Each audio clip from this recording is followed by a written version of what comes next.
memilih jurusan dan sebagainya. Tapi kalau hari ini beda banget. Kita justru mau ngomongin tentang tumbuh kembangnya anak-anak, terutama dari usia yang paling krusial, yaitu golden age-nya, 0 sampai 5 tahun mungkin yang Bapak biasa kenal ya. Oke. Nah, seizinkan saya makanya perkenalkan diri terlebih dahulu ya Bapak Ibu, Tes Bakat Indonesia ini siapa sih gitu ya. Timnya ada siapa aja dan apa yang kami lakukan. Nah, boleh next, Miss? Oke, nah jadi Tes Bakat Indonesia kami ini adalah sebuah lembaga psikologi ya, perusahaan pengembangan sumber daya manusia yang tujuannya adalah untuk bantu orang tua khususnya ya untuk kenali bakat minat anak-anaknya. Memang saat ini bisa dibilang layanan kami paling dikenal biasanya untuk kelas penjurusan kuliah nih, terutama tadi saya lihat ada orang tuh yang anaknya umur 15 tahun tuh ya, lagi siap-siap nih harus pilih mata pelajaran apa ya nanti di SMA atau mungkin pilih subjek apa kalau di kurikulum IGCSE ataupun di IB, sampai ke karir dan jurusan kuliahnya tuh sudah mulai tuh cari tahu. Tapi banyak juga ya orang tua yang ingin tahu dari anaknya lahir, wah anak saya nih bakatnya apa ya, saya tidak sabar ingin cepet-cepet tahu gitu kan ya. Nah itu yang akan kita bahas hari ini cara eksplornya gimana. Nah, kami sendiri, Tes Bakat Indonesia sudah berdiri dari tahun 2014, berarti ini sudah masuk tahun ke-10, ulang tahun ke-10. Dan along the way ada banyak sekali penghargaan yang kami terima, di antaranya Best Choice Award di bidang education tahun 2021. Kita juga menulis buku anti salah jurusan yang ditulis bersama-sama oleh para psikolog dan founder kami, Miss Monique Christian, gitu ya. Dan juga tes passionate atau tes penjurusan kami yang salah satunya sudah meraih rekor muri nih. Nah, apalagi tentang tes bakat Indonesia next. Nah, kami sendiri juga bisa dibilang selalu ya memberikan survei kepada semua klien yang udah kami bantu dan mungkin sampai sekarang ada hampir 300.000 ya. Itu kami selalu mendapatkan customer satisfaction atau bisa dibilang feedback yang sangat positif sampai 98% lebih, sangat satisfied karena merasa hasilnya tepat sekali dalam membimbing putra-putrinya ya.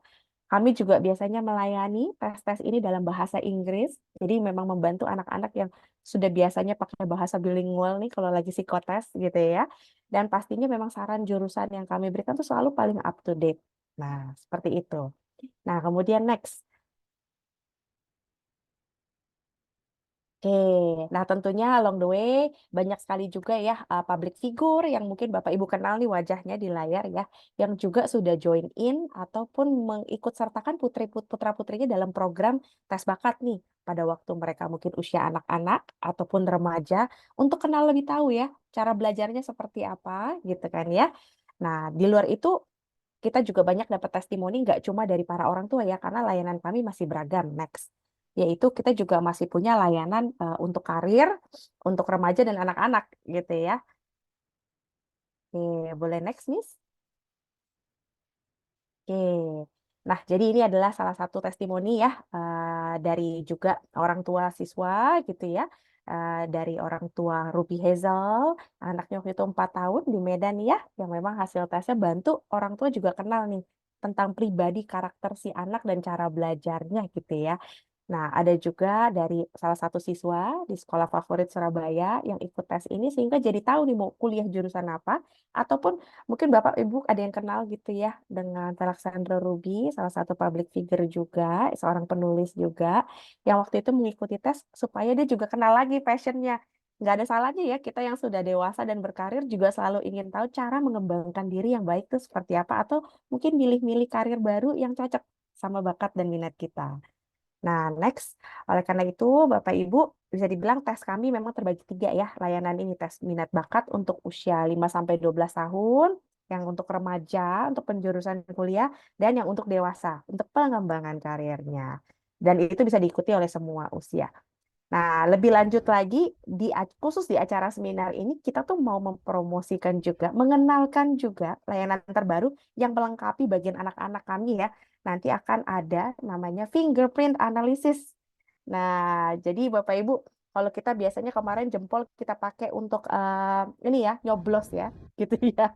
Nah, kalau kali ini ternyata di sidik jari kita semua tuh ada keunikan masing-masing yang bisa kita cari tahu sama-sama potensi genetiknya, sehingga bisa membantu orang tua juga untuk mengarahkan putra-putrinya dengan lebih baik. Dan bahkan tes ini bisa diikuti dari usia yang lebih kecil, yaitu dari 6 bulan sampai 12 tahun. Oke, nanti saya akan share info lebih lanjutnya setelah webinar ini. Jadi Bapak Ibu boleh stay tune aja karena nanti di akhir kita juga mau bagi-bagi hadiah, ada sesi tanya jawab. Kita bahkan akan open breakout room for free juga. Bapak Ibu boleh konsultasi langsung nih sama narasumber kita atau boleh tanya sama tim Tes Bakat Indonesia mengenai program-program kita dan promo yang berlaku apa aja. Oke, nah saya sekarang mau kenalin pembicara kita nih, Bapak Ibu hari ini ya. Oh, belum sampai situ, sorry. Kita juga mau kasih tahu alamatnya di mana ya, Bapak Ibu. Nah, alamat kami, Bapak Ibu, kita sudah ada di 4 kota, yaitu Jakarta. Kalau di Jakarta boleh main di Jakarta Barat ya, dekat Mall Central Park atau Puri Indah. Kita juga ada di area Kelapa Gading. Nah, kalau di Surabaya, kami di Sapko, di Spasio Tower, itu di Surabaya Barat, dan ada di Medan, dekat Ruko Center Point, dan juga di Semarang, di Jalan Tumpang Raya Gajah Mungkur. Tapi di luar 4 kota ini sebenarnya kami melayani semua kota, karena layanan tertentu memang tersedia juga secara online ya, kalau kita ngomong untuk psikotes remaja, tapi kalau memang untuk anak-anak dan layanan fingerprint, ini memang harus tatap muka juga, ketemu sama psikolog. Gitu, Bapak Ibu. Oke, nah jangan lupa Bapak Ibu boleh follow ya Instagram dan TikToknya kami. Ayo boleh sekarang langsung dibuka aja handphonenya sambil klik join gitu ya, follow gitu. Karena nanti Bapak Ibu boleh sharing kesan-kesannya ya. Hari ini apa sih yang didapetin, apa sih yang pelajaran yang mungkin berharga dan insight yang didapatkan mengenai cara mendampingi putra-putrinya belajar gitu ya. Nah, nanti boleh diupload ke Instagram. Jangan lupa harus sudah follow ya. Kemudian taglah akun Tes Bakat Indonesia dan Monik Christian. Kami akan umumkan di hari Senin untuk posting yang paling menarik untuk mendapatkan hadiah. Hadiahnya apa? Yaitu kita akan bagi voucher GrabFood untuk menemani Bapak Ibu membuka puasa. Gitu. Oke, nah kita langsung aja ya Bapak Ibu. Saya kenalin rekan saya nih yang nanti akan mengupas tentang cara mengoptimalkan potensi anak dari usia dini. Yang pertama kita ada Ibu Ellen Isabella. Selamat pagi Ibu Ellen. Selamat pagi, Bu Murni dan Bapak Ibu yang sudah hadir. Oke, nah Bapak Ibu, kenalkan Bu Ellen ini bisa dibilang teman baik banget ya. Kita kerja sama-sama di tes bakat sudah hampir 10 tahun, atau Bu Ellen malah lebih gitu ya. Nah, Bu Ellen ini juga selain sebagai seorang psikolog klinis dan kepala tes bakat Indonesia, beliau tuh juga sangat passionate sekali tentang edukasi dan parenting. Jadi dia senang sekali nih cari ilmu tentang homeschooling, tentang cara belajar gitu ya, cara pengasuhan anak gitu ya. Nah, Bu Ellen nanti bersama dengan pembicara kedua akan kupas tadi ya, langkah-langkah untuk mengoptimalkan potensi anak. Nah, siapa pembicara kedua kita? Ini ada Miss Felicia. Selamat pagi. Pagi, Miss Murni dan Bapak Ibu semua. Iya, baik ya, Miss, kabarnya. Miss Felicia, Di, putra-putrinya berusia berapa, Miss, tahun ini? ya, putri saya yang pertama usia 7 tahun. Ya, Mhm, tahun ini berarti jalan 8 tahun. Kemudian yang mhm. kecil masih usia 1 tahun. Oke, 7 dan 1 ya. Nah, baik Ya, Miss Felicia sama Miss Ellen nih biasanya kalau sebagai orang tua dan juga sebagai psikolog biasanya di rumah pasti sambil ikut mengamati ya tumbuh kembang anak sambil coba mengobservasi dan memberikan assessment secara nggak langsung. Anak saya sudah di tahap iya. perkembangan apa ya gitu ya. Wah, udah lancar bicara nih yang 1 tahun, checklist gitu kan ya. Gimana lagi berikutnya yang harus saya lakukan step-stepnya? Enaknya ya kalau orang tuanya adalah psikolog biasanya sudah tahu steps-nya. Nah, tentunya Miss Felicia sebagai salah satu psikolog tes bakat Indonesia, beliau berkonsentrasi di psikologi pendidikan ya Bapak Ibu. Nanti juga akan share tips nih gimana supaya Bapak Ibu bisa kenal cara belajar yang tepat. Bahkan kita akan ngomongin juga tentang cara memilih sekolahnya yang tepat dengan karakter dan cara belajar anak. Ya, Miss Felicia ya. Oke, kalau gitu Bapak Ibu siap-siap ya. Boleh nanti sepanjang jalan Bapak Ibu kalau ada pertanyaan mau konsultasi langsung aja cantumkan di kolom chat. Nanti kita akan bahas di sesi tanya jawab. Atau kalaupun waktunya nggak cukup, nanti kita masih ada breakout room loh. Bapak Ibu juga boleh join in di situ. Oke, silakan Miss Felicia, waktu dan layar. Miss Ellen, saya perkenankan untuk sharing. Silakan. Baik. Nah, selamat pagi semuanya, Bapak Ibu yang sudah hadir di sini. Yang kita pagi ini ya sama-sama mau mempelajari ya mengenai bagaimana sih kita bisa mengoptimalkan potensi dari putra-putrinya ya. Dari yang tadi saya lihat ada yang masih umur setahun, ada yang bahkan sudah sampai 18 tahun, tapi tentunya saya yakin untuk talk show kita hari ini ya. Jadi apa yang akan kami bagikan itu akan bermanfaat untuk segala usia. Nah, sebelum kita mulai ke dalam sesinya, saya ingin kita bersama-sama untuk menonton sebuah video dulu.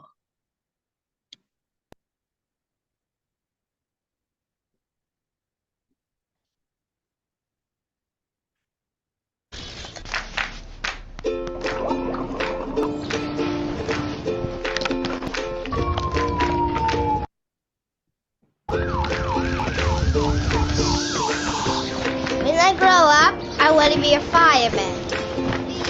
I can slide down that pole in 5 seconds. Help me. I could save everybody.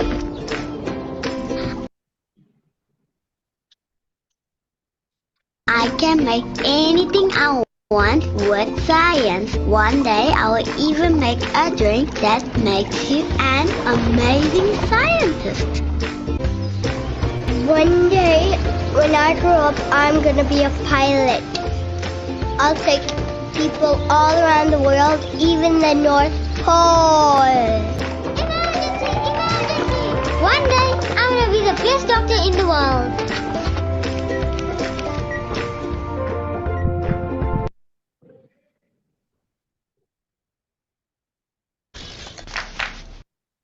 Ya, baik. Nah, dari video yang kita lihat tadi gitu ya bersama-sama ya, walaupun tadi mungkin sedikit patah-patah, tapi saya yakin ya masih terlihat ya untuk apa sih ideas di balik dari semua yang sudah tampil itu, bahwa anak-anak itu sejak kecil itu semuanya saya yakin sudah punya pendapat. Jadi anak itu nggak ada yang lahir sebenarnya dengan diibaratkan seperti kertas kosong ya, itu kalau zaman dulu masih seperti itu. Tapi kalau dari yang kita pelajarin dari ilmu-ilmu terbaru, kita tahu ya bahwa anak itu sudah lahir beserta dengan potensi-potensi yang mereka miliki. Jadi anak itu bahwa dari lahir ada potensi genetiknya mereka yang kira-kira kalau misalnya kita kembangkan bisa menjadi sesuatu gitu ya. Jadi mereka itu anak-anak itu sejak kecil juga sudah punya mimpi, sudah mau punya keinginan. Seperti misalnya dulu saya waktu kecil, oh ya suka pura-pura jadi guru gitu ya. Saya seneng tuh ngajarin boneka-boneka saya ya. Terus anak-anak itu kalau kita tanya walaupun masih berubah-berubah ya, ada yang pengen jadi dokter, besoknya mungkin jadi pemadam kebakaran, tapi paling nggak kita tahu bahwa anak itu dari kecil itu punya suatu keinginan, yang mana kita sebagai orang tua harus cukup peka untuk bisa menilai, oh iya, anak saya punya kemauan, punya keinginan untuk belajar, untuk berkembang, kira-kira sebagai orang tua saya bisa memfasilitasi apa ya? Sebagai orang tua saya bisa mengembangkan anak saya seperti apa gitu ya. Nah, itu yang kita akan pelajari hari ini bersama-sama ya. Nanti Miss Felicia juga akan bagi banyak tips dan cara kita untuk bisa menstimulasi anaknya kita. Nah, tapi sebelum kita itu ya mengarah ke stimulasi, kita belajar dulu sebenarnya potensi itu apa sih? Ya, Miss Felicia boleh mungkin bantu untuk memberikan gambaran terkait potensi. Kita kan sering dengar kata potensi, tapi mungkin nggak semuanya kebayang sebenarnya potensi itu apa sih? Oke, Bu Ellen, terima kasih tadi atas penjelasan tentang videonya ya.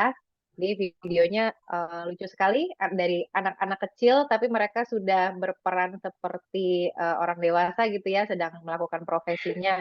Nah, memang kalau tentang potensi, nah potensi itu kalau hari ini saya mau ibaratkan potensi itu sebagai benih ya. Benih itu masing-masing memiliki tujuan kenapa benih itu diciptakan ya. Benih itu ada yang benih apel, ada yang benih jeruk, ada benih mangga ya. Jadi masing-masing benih itu memiliki tujuannya masing-masing. Kemudian kalau kita mau benih ini tumbuh menjadi pohon yang sesuai, kita harus tahu dulu nih ini benihnya apa gitu kan, supaya kita tahu cara merawatnya seperti apa. Nah, kalau benih apel kita rawat dengan cara ditanam mungkin di tempat yang dekat pantai gitu ya, seperti layaknya pohon kelapa, benih kelapa gitu ya. Nah, itu tidak sesuai ya. Jadi harusnya kan benih apel itu tumbuh di kebun, yang dimana lahan yang sesuai nih untuk benih apel ini bisa tumbuh menjadi pohon apel yang sesuai dengan tujuannya. Nah, itu dia. Jadi kalau kita tahu potensinya, potensi anak seperti apa, maka kita juga tahu benih ini harus kita tanam di mana, potensi ini kita harus rawat seperti apa, ya. Jangan sampai benih apel kita paksakan untuk tumbuh menjadi pohon kelapa gitu. Selamanya kan nggak bisa ya. Dan mungkin kalau diibaratkan potensi kita, ketika anak punya potensi sebagai menggambar gitu ya, potensinya menggambar. Kita paksakan untuk menjadi dokter contohnya. Ya, mungkin dia bisa, tapi nggak excellent di situ. Beda kalau kita mengasah potensi menggambarnya, dia bisa excellent di bidang menggambar. Oke, seperti itu Bu Ellen. Nah, ini ibarat adalah gambarnya gitu ya. Kalau benih ini kita tanam di tanah yang tepat, kemudian menyiraminya, dia akan tumbuh sesuai dengan tujuan dari benih ini. Ya, jadi kalau diibaratkan potensi itu sebagai benih, berarti memang tadi ya anak-anak kita juga sudah lahir dengan benih yang ada itu ya. Benihnya itu memang bisa jadi benih misalnya menggambarkah, benih berbicara di depan umum kah, benih untuk berhitung dan sebagainya yang memang kita hanya perlu di sini tugasnya orang tua adalah bantu kenali benihnya itu benih apa sih di tiap anaknya kita supaya tadi ya pengembangannya juga sesuai stimulus yang kita berikan juga nggak sampai salah ya, jangan sampai tadi ya anak yang harusnya benih apel kita rawat seperti kelapa ya, jadinya nanti tumbuhnya juga nggak optimal gitu ya. Nah, tapi kalau di sini biasanya orang tua mungkin juga berpikir gitu ya, kalau tadi kita harus menemukan si benih anak ini kapan sih gitu ya, dan mulai mengembangkan potensinya itu apakah memang harus sejak lahir atau oh ya udah nanti aja pas sudah mau pilih jurusan kuliah 18 tahun gitu. Jadi baiknya itu gimana ya Miss Felicia? Ya, kalau kapan waktu yang tepat, oke. Iya, kapan waktu yang tepat itu adalah ketika memang pada saat golden age ya. Nah, ada yang namanya masa-masa anak itu bisa punya golden time-nya nih, masa-masa keemasan di mana anak ini bisa menumbuhkan potensinya secara maksimal. Nah, itu kapan ya? Golden time ini dibagi menjadi dua, yaitu adalah golden age, usia 0 sampai 5 tahun, kemudian nanti usia 5 sampai 12 tahun. Apa sih perbedaannya? Untuk golden age ini 0 sampai 5 tahun, fakta-faktanya adalah sebagai berikut. Otak itu berkembang dengan pesat bahkan saat bayi berada dalam janin, ya, hingga usia 2 tahun kehidupan. Bahkan 80% struktur otak manusia terbentuk pada usia 0 sampai 3 tahun. Nah, kita bayangkan dari 100% otak kita gitu ya, 80%-nya ini sebagian besar terbentuk di usia yang dini sekali. Sehingga apa yang kita berikan, ya, orang tua berikan, baik itu makanan, baik itu pola asuh, ya, pendidikan, dan pengetahuan yang macam di usia 0 sampai 5 tahun ini akan sangat berpengaruh pada potensi dan kecerdasan anak, ya. Nah, seperti itu untuk yang golden age. Nah, sehingga orang tua perlu paham nih stimulasi yang tepat, seperti itu. Kalau yang usia berikutnya 5 sampai 12 tahun, walaupun mereka sudah masuk ke usia sekolah ya, biasanya usia 5 tahun ini sudah mulai TK ya sampai usia SD menjelang SMP. Nah, di sini mungkin perkembangan otaknya bukan yang paling optimal lagi, tetapi masih berkembang ya, walaupun memang ketika kita mengajarkan sesuatu lebih harus diterapkan secara konsisten, disiplin, sehingga yang kita fokuskan adalah perkembangan karakter dan keahliannya nih. Ya, keahlian seperti apa? Kalau di sekolah anak-anak itu perlu diajarkan bagaimana caranya mandiri, ya, di mana usia segini udah nggak boleh lagi ya ditemenin oleh orang tuanya di sekolah, ya kan?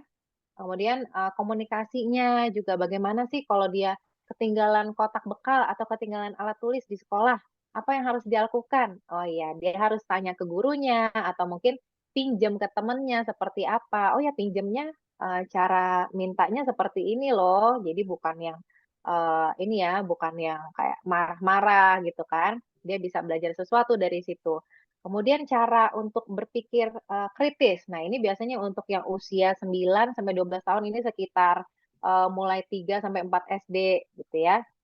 Nah, ketika menerima informasi apa dari gurunya, kemudian terima informasi lagi nih yang berbeda dari orang tuanya, dia akan mulai bisa mempertanyakan, kenapa kok diberitahu oleh guru seperti ini, tapi dikasih tahu orang tua beda lagi gitu ya. Nah, ini anak usia 4 SD ke atas ini sudah mulai bisa berpikir kritis seperti itu. Mereka mulai banyak juga berinteraksi dengan teman sebaya ya, sehingga memang karakternya, keahlian yang baru bisa terasah di situ ya. Banyak berinteraksi juga dengan guru ya, teman-teman tadi, dan orang tua juga masih cukup signifikan perannya di rumah ya. Kemudian untuk yang usia 6 sampai 9 tahun nih yang lebih kecil tadi kita balik sedikit ya. Mereka sedang antusias untuk belajar hal baru. Jadi masih bisa kita masih bisa berperan di usia anak yang sudah mulai besar ini, tetapi kita harus memberikan perlakuan mungkin atau stimulasi yang lebih konsisten dan disiplin. Seperti itu, Bu Ellen. Ya baik. Jadi kalau tadi ya di golden time-nya itu ya Miss ya, ternyata ya cara kita untuk mulai bisa menstimulasi ya potensinya anak-anak itu, terutama di usia golden age-nya 0 sampai 5 tahun, di mana perkembangan otaknya itu di 5 tahun pertama bisa berkembang sampai 90%, sehingga memang pentingnya tadi ya stimulasi yang tepat, nutrisi yang tepat gitu ya, untuk kita bisa benar-benar ya di masa kemasannya itu mengoptimalkan anak semaksimal mungkin. Juga jangan lupa ya, tapi setelah 5 sampai 12 tahun gimana gitu ya, tetap kita bisa untuk mengembangkan karakternya mereka gitu ya, pengembangan untuk masa dia bisa berpikir secara kritis dan sebagainya. Jadi memang penting kita untuk tahu gitu ya. Nah, kita mau main kuis sebentar nih ya, Bapak Ibu gitu ya. Jadi tadi kita sudah tahu bahwa oh ya usia perkembangan itu penting untuk kita bisa stimulasi potensi anak gitu ya. Kita main tebak-tebakan sedikit. Nah, saya akan tampilkan beberapa orang-orang yang terkenal ya, Bapak Ibu pasti kenal gitu ya. Dan kita mau coba tebak untuk mereka ini punya talent-talent seperti apa sih? Ada beberapa yang obvious sekali gitu ya, nanti ada beberapa yang mungkin sifatnya hidden. Jadi kita harus tebak-tebak gitu ya. Nah, yang pertama ini ada ya pasti kenal ya semua, Mbak Raisa ya gitu ya. Mbak Raisa ini punya kelebihannya, talentnya di mana sih? Boleh diketik nih di chat gitu ya. Apakah di musik atau di matematika? Musik, musik, musik. Oke. Musik, oke.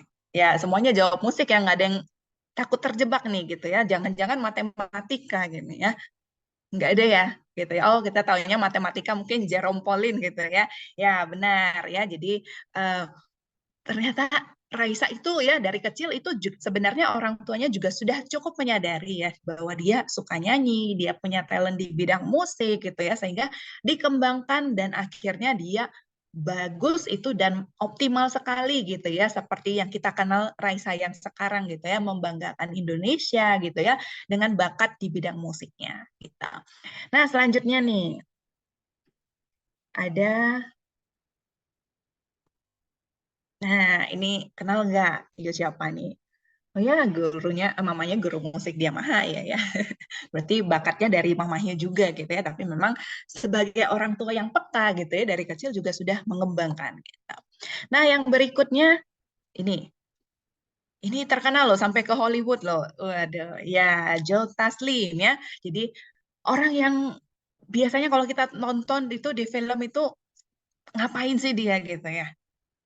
Kinestetik gitu ya. Ya, benar. Jadi kinestetik ya, karena dia adalah kalau seorang aktor ya, selain dari pintar berakting, tapi dia biasanya akan banyak berfokus di film laga, film action yang mana dia harus memperagakan berbagai jenis martial arts gitu ya, seni bela diri yang memang dia juga sudah pelajari sejak usia yang lebih muda gitu ya, dia sudah kembangkan sehingga bakatnya itu bukan hanya bisa digunakan sebenarnya di bidang olahraga, tapi juga bisa digunakan di bidang seni hiburan atau entertainment.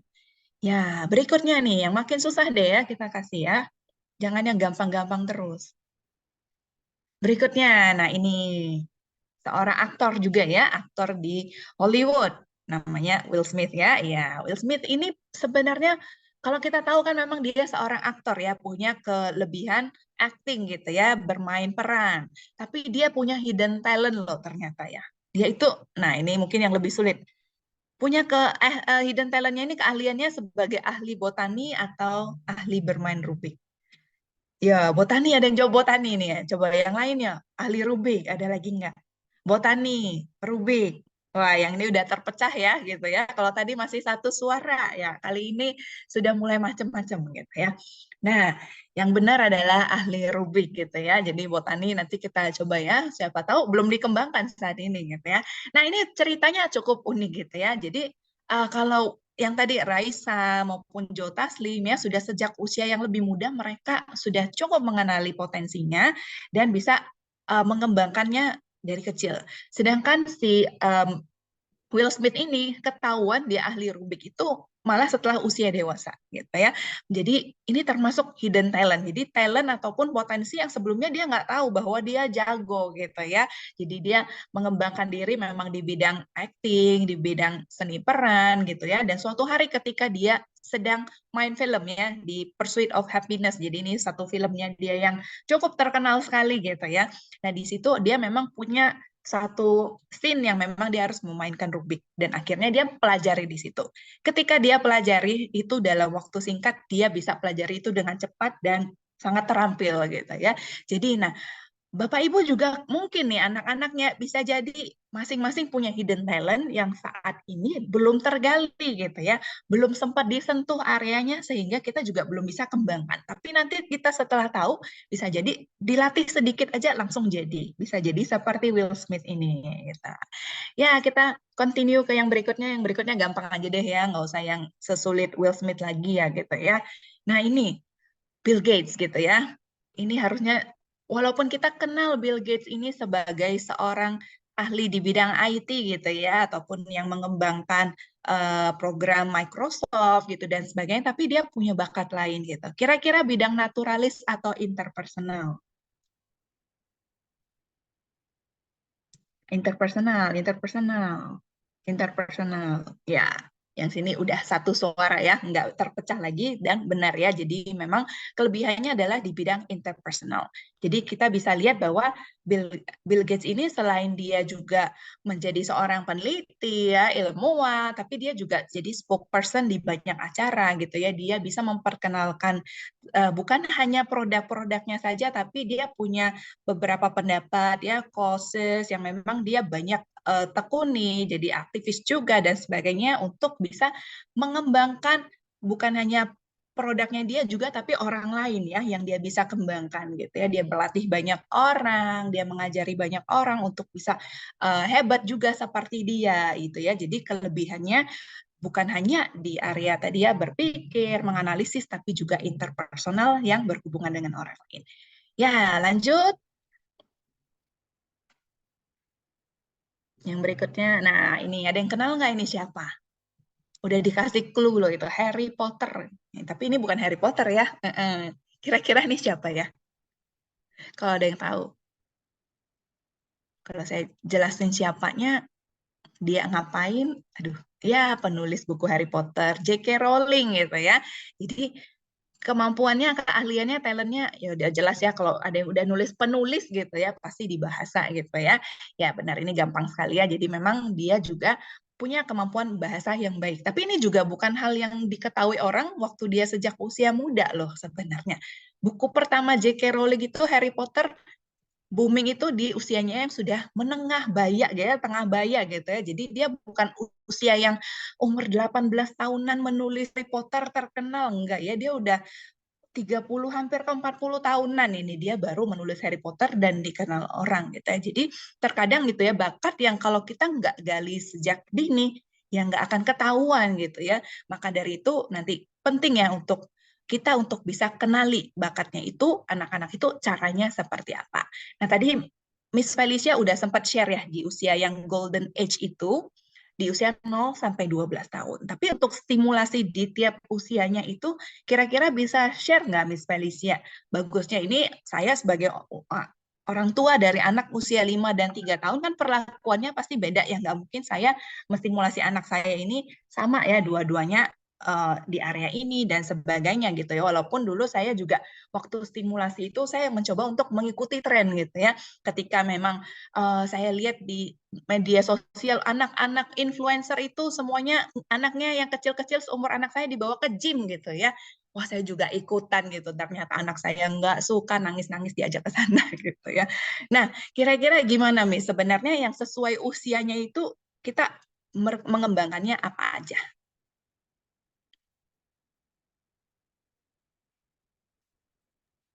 Oke, Bu Ellen, saya izin share dulu ya.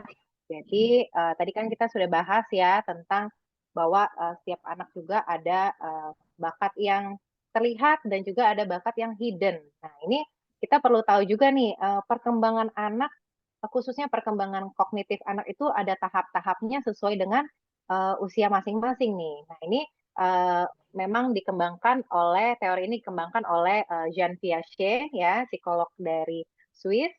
Nah, kita simak saja perkembangan masing-masing tahap usianya. Yang pertama, ada tahap sensori motor ya pada usia 0 sampai 2 tahun. Oke, di usia ini kalau kita bayangkan anak-anak kita itu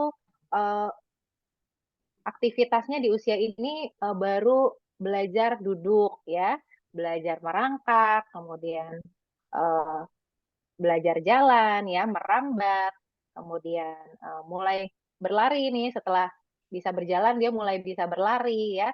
Berarti di usia ini anak-anak itu menggunakan indera-inderanya dan gerakan tubuhnya untuk mempelajari sesuatu ya dengan melihat, dia melihat nih misalnya papanya pulang gitu ya. Oh, bawa apa sih? Bawa kunci mobil. Berarti dia kalau dia mau jalan-jalan, dia akan ambil kunci mobil itu kemudian minta ke papanya. Ya, itu cara dia untuk berkomunikasi gitu. Kalau mau diajak jalan-jalan. Nah, bagaimana nih kalau mendengar, memegang gitu ya, mengecap dan mencium. Jadi menggunakan panca inderanya juga semua untuk mempelajari tentang hal-hal yang ada di sekitarnya.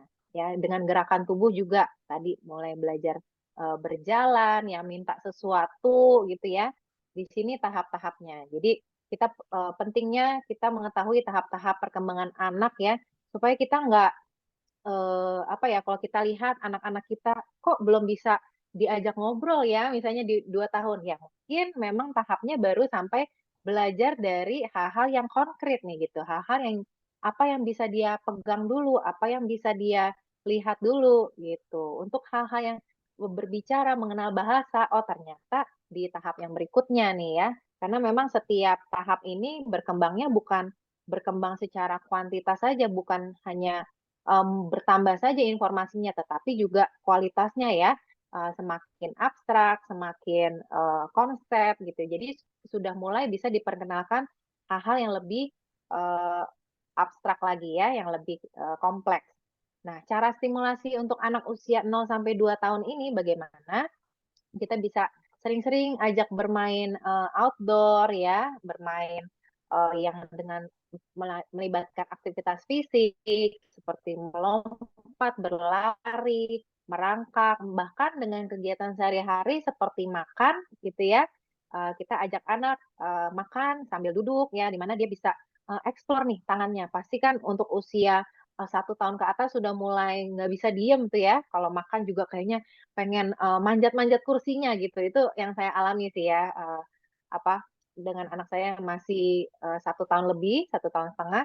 Nah itu sambil makan aja mau manjat gitu. Nah kita bikin dia sibuk ya di meja makannya itu kita berikan apa makanan-makanan yang bisa dia coba juga dengan tangannya. Karena sebelum dia masuk mulut, dia harus kenal dulu nih, oh makanan ternyata yang lembut-lembut kayak gini ya untuk dia, ya, supaya dia nanti tahu gitu bahwa benda-benda yang lain itu bukan makanan karena keras gitu. Kalau dia masukkan ke mulut itu nggak bisa dikunyah dan sebagainya. Nah, dengan dengan indera-inderanya anak-anak ini belajar. Nah, untuk tahap yang berikutnya nih, untuk usia 2 sampai 7 tahun. Nah, di sini 2 sampai 7 tahun ini kita mulai bisa mengenalkan bahasa ya, mulai bisa berkomunikasi. Nah, itu karena anak-anak ini sudah mulai belajar mengenal simbol nih dan menggunakan kata-kata atau gambar. Artinya adalah ketika kita mengajarkan sesuatu, oh ini kucing, kita sudah bisa mulai pakai flashcard. Nggak usah kucingnya kita datangin langsung di depan mukanya gitu ya, karena dia sudah belajar di usia sebelumnya. Gitu. Dia sudah mengenal, oh seperti ini ya kucing, kakinya 4 gitu. Oh berarti kalau dia lihat di gambar, yang kakinya 4 berbulu, kemudian ada kumis. Nah itu artinya kucing gitu ya. Nah, cara stimulasinya seperti apa? Nah, di sini dia sudah mulai belajar nih bahwa benda-benda yang diumpetin itu ternyata masih ada loh di misalnya di balik gorden gitu ya, kita umpetin satu barang. Oh, ternyata mainannya ada di situ, dia bisa ketemu lagi. Nah, di usia ini kita bisa stimulasinya juga dengan bermain petak umpet ya, berpura-pura pakai topeng, pakai kostum ya, walaupun papa mamanya pakai kostum superhero atau profesi apa ya, dokter atau pemadam kebakaran, tetap itu adalah papa mamanya. Dia mulai belajar itu. Dan kita ajak juga menggambar ya untuk dia bisa mengekspresikan apa yang ada di pikirannya ya. Kemudian membuat benda dari lilin atau plastisin atau play-doh ya yang sering kita gunakan untuk anak-anak usia ini, di mana biasanya anak-anak preschool, anak-anak TK nih mulai membentuk-bentuk benda-benda dari lilin atau play-doh ini. Oke, untuk tahap yang berikutnya nih, usia 7 sampai 11 tahun.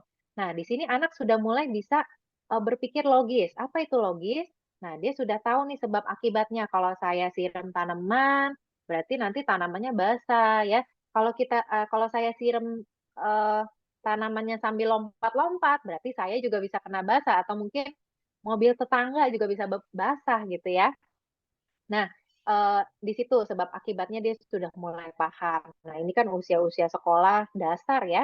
Kemudian dia sudah bisa berpikir lebih sistematis. Artinya dia bisa ya kita ajak untuk melakukan eksperimen kecil nih. Karena dia sudah paham sebab akibat tadi, kita bisa ajak eksperimen kecil seperti, oh es batu kalau dikeluarin itu akan mencair loh. Jadi kamu harus minum minum minuman kamu itu dalam waktu yang jangan lama-lama gitu ya. Nanti ininya minumannya udah nggak dingin lagi seperti yang kamu mau misalnya. Dan air itu nanti kalau dimasukkan ke kulkas yang suhunya seperti ini, kulkas beku gitu ya. Nah, itu akan membeku menjadi keras seperti ini. Nah, itu hal-hal yang bisa kita jelaskan, kita stimulasi lagi dan bisa juga mengajak anak mengorganisasikan barang sesuai ciri-cirinya. Misalnya ciri-ciri warna ya. Dia sudah mulai tahu ya urutan abjad nih, alfabet sudah mulai paham. Bisa dong kita ajak menyusun buku-bukunya gitu ya, dari entah itu sesuai warna atau sesuai, oh ini yang huruf depannya A dulu, baru B, dan seterusnya. Dan ukurannya nih, misalnya kita, yuk kita rapihin lemari yuk, mana nih supaya lebih gampang ambilnya ya, disusun dulu dari mungkin yang paling pendek dulu nih, ukurannya gitu ya, yang paling pendek dulu sampai yang paling panjang, dari celana baju-baju dulu baru ke yang dress gitu kan. Nah, kemudian yang berikutnya, karena anak-anak SD zaman sekarang gitu ya, sudah mulai terpapar dunia digital, kita juga bisa memberikan anak fasilitas untuk stimulasi di area digitalnya nih. Contohnya belajar coding sederhana, belajar edit foto dan video, itu anak saya suka sekali gitu ya, edit foto dan video, dia suka rekam-rekamin kita gitu ya. Tadinya saya juga pikir apa ditunda ya, dia diberikan akses untuk pegang tablet, tapi ternyata dia punya antusias yang tinggi sekali gitu ya. Dia bisa gunakan itu bahkan untuk membuat video, kemudian dia bisa gunakan untuk dia belajar cara nge-gym sendiri gitu di rumah ya, belajar cara split gitu, yang tadinya dia nggak bisa split, sekarang dia bisa bisa split sampai cukup lurus gitu ya. Padahal saya belum lesin dia balet gitu ya, dan dia lagi pengen banget les balet gitu ya. Nah, ternyata hal-hal yang digital ini juga sebenarnya cukup penting ya, asal sebagai orang tua kita paham nih, oh ternyata potensi anak untuk memahami digital ini dia sudah mulai bisa nih mengontrol mengontrol waktunya, mengontrol jadwalnya supaya tidak eee, addicted gitu ya terhadap gadget ini dilakukan untuk misalkan hanya bermain-main saja, tapi juga untuk mencari pengetahuan baru yang dia inginkan, seperti itu. Nah, untuk tahap yang berikutnya nih, untuk usia 12 tahun ke atas. Nah, ini sudah mulai kelas 5 atau 6 SD sampai SMP ya, biasanya ya. Nah, anak sudah mulai berpikir semakin logis, semakin paham tentang ide-ide abstrak ya, mulai bisa diajak diskusi nih tentang isu-isu yang di sekitar, kayak isu moral, politik, sosial, filosofi, etika, walaupun di usia 12 tahun ini kan mereka masih berkembang ya. Jadi pastikan kita sesuaikan bahan diskusinya sesuai dengan usianya ya. Kita bisa ajak juga berdiskusi tentang masalah sehari-hari dulu nih, mungkin masalah akademik gitu ya. Kira-kira tadi kamu bagaimana mengerjakan soal ulangan gitu ya. Tadi ada teman aku yang nyontek nih gitu, aku harus ya udah aku tetap ngerjain gitu ya, dan tetap nutupin jawaban aku misalnya seperti itu. Nah, dia sudah mulai bisa punya pendapat sendiri ya, punya pemikiran yang lebih abstrak. Iya, soalnya walaupun gurunya nggak di situ, tapi guru juga tahu loh kalau teman aku ini nggak bisa diem gitu. Berarti dia lagi cari-cari jawaban untuk nyontek misalnya gitu ya. Kemudian kita bisa dengarkan dulu pendapatnya ya. Kita bisa membahas isu-isu yang dia ketahui, bercerita juga dengan isu digital yang dihadapi. Jadi ini sebagai orang tua kita fungsinya di sini lebih mulai menjadi teman ya, pendamping gitu. Jadi bukan yang harus involve sekali langsung mengatasi masalahnya, tetapi lebih ke mendampingi, mendengarkan dulu nih. Kalau dia menangani masalah di sekolahnya seperti apa ya? Nah, baru kita berikan saran-saran gitu dengan pastinya dengan alasan-alasan yang logis ya, dengan karena memang perkembangan berpikirnya sudah semakin abstrak tadi ya. Dan cara menggunakan media sosial yang baik. Karena setiap anak itu ternyata punya loh potensi apakah dia bisa mengontrol jadwalnya dengan baik atau dia bisa nggak menggunakan media digital ini dengan bijak gitu ya, atau menanggapi isu-isu cyberbullying tadi, bisa nggak dia membela dirinya. Nah, itu ternyata anak-anak itu punya potensi-potensi genetiknya ya untuk menghadapi tren-tren digital ini, seperti itu. Oke, itu dia tahap perkembangannya Bu Ellen untuk setiap usia anak ya. Jadi memang kalau kita kadang-kadang kalau anak usia SD gitu ya, kita ajak bahas masalah yang terlalu kompleks, mungkin pemahamannya belum sampai situ. Ya, jadi kita perlu lihat lagi nih, ternyata oh dia bisa diberikan contoh-contoh yang lebih konkret apa dan sebagainya.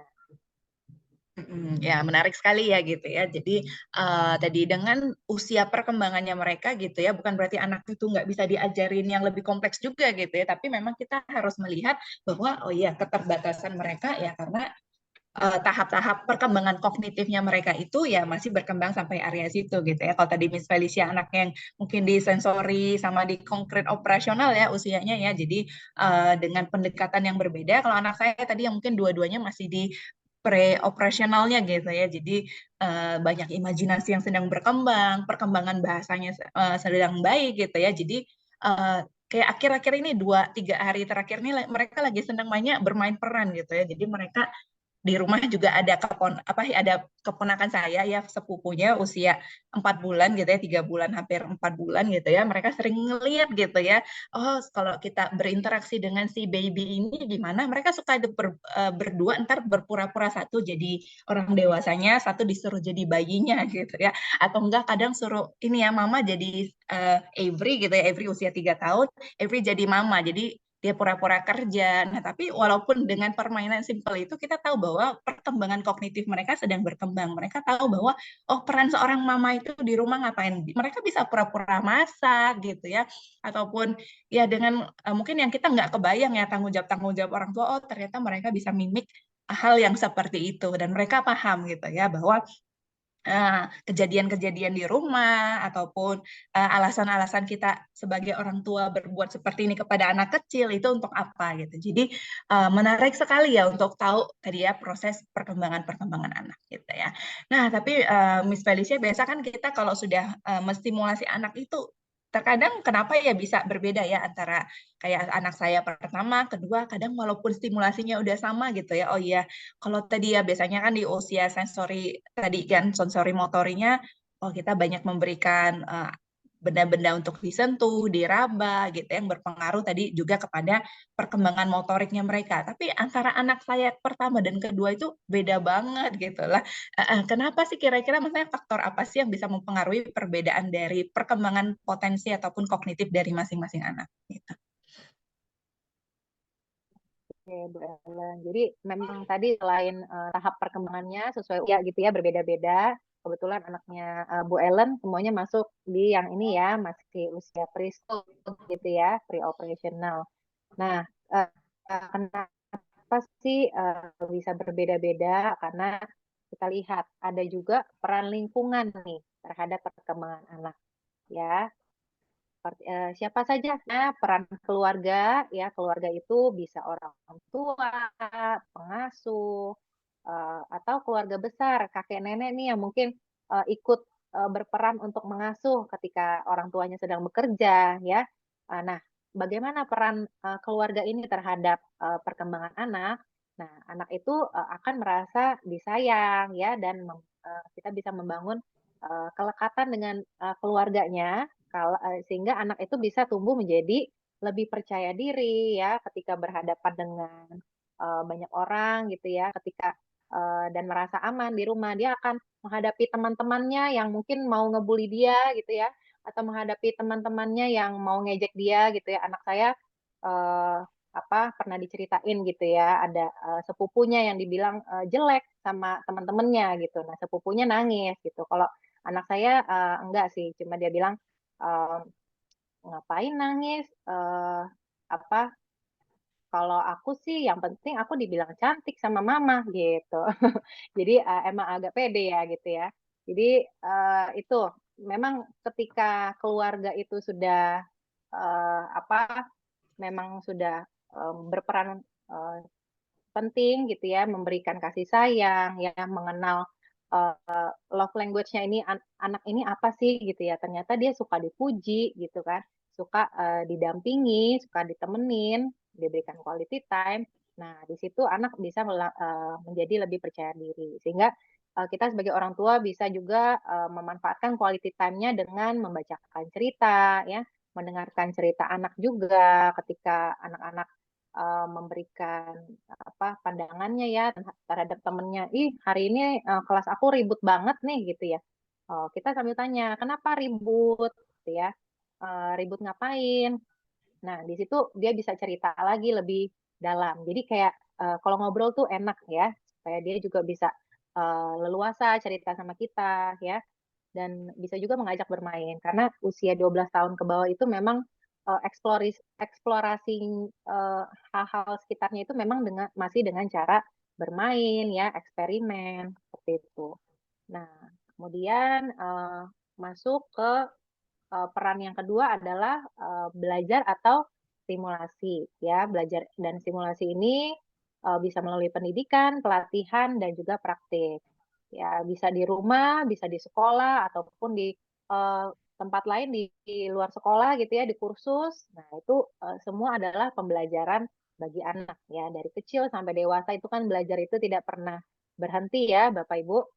Nah, kalau di rumah kita bisa memfasilitasi anak dengan buku-buku dan mainan-mainan yang edukatif ya, yang mengasah kreativitas. Jadi nggak perlu banyak-banyak ya, yang beberapa saja supaya anak juga bisa dikasih kesempatan untuk eksplorasi yang mendalam terhadap mainan tersebut, terhadap buku tersebut ya, bisa mengenal benar-benar apa sih yang diceritakan, apa sih makna dari buku ini ya, atau mainan ini kita bisa pakai seperti apa lagi ya, atau kadang-kadang mainan-mainan yang barang-barang yang di rumah gitu ya. Mungkin ada panci-panci kita yang udah tidak terpakai, ternyata dia suka nih main apa sih? Main masak-masakan. Oke gitu ya, dia mau yang lebih real gitu ya. Boleh dimainkan. Kemudian kostum-kostum bermain peran tadi ya. Mungkin anaknya Bu Ellen tadi sambil bermain peran sebagai sebagai mamanya gitu ya, sambil kerja mungkin butuh laptop atau mungkin pakai baju yang rapi gitu ya. Mereka sudah mulai seperti itu. Nah, sesuaikan juga pendidikan anak nih, karena kebutuhan anak tadi, potensi anak juga berbeda-beda. Nah, peran yang berikutnya adalah dari teman-teman sebaya, khususnya bagi yang sudah sekolah ya. Ketika sudah masuk ke preschool, sekolah dasar. Nah, ternyata interaksi dengan teman-teman sebaya ini berperan cukup besar loh pada perkembangan anak, seperti dia bisa mendapatkan informasi baru, pengalaman, belajar mengembangkan keahlian sosial ya. Yang tadi mungkin kalau di sekolah anak saya, dia akan bergantian menjadi ketua kelas gitu. Jadi di situ mereka bisa belajar untuk bagaimana ya cara mengatur teman-temannya nih yang mungkin disuruh baris masih ngobrol atau masih barisannya berantakan gitu ya. Nah, di situ anak saya bisa belajar juga berempati nih sama gurunya. Oh, ternyata jadi pemimpin itu nggak mudah ya. Jadi saya harus mendengarkan guru saya nih lain kali. Atau kadang-kadang ada teman-teman, saya harus kalau di dalam barisan saya harus mengingatkan teman saya juga nih supaya nggak berisik, dengerin miss-nya. Gitu. Oke. Nah, ini juga peran media sosial dan teknologi karena berkembangnya sangat cepat sehingga anak-anak kita juga mendapatkan manfaat dan juga tetapi sekaligus juga ada dampak negatif ya dari media sosial dan teknologi ini. Ya, pengaruhnya ini bisa cukup signifikan terhadap perkembangan baik itu perkembangan kognitif, bahasa, dan sosial emosional anak.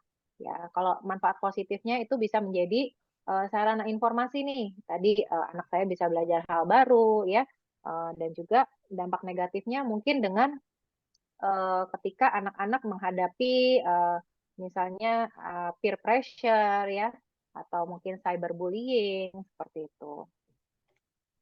Oke, iya.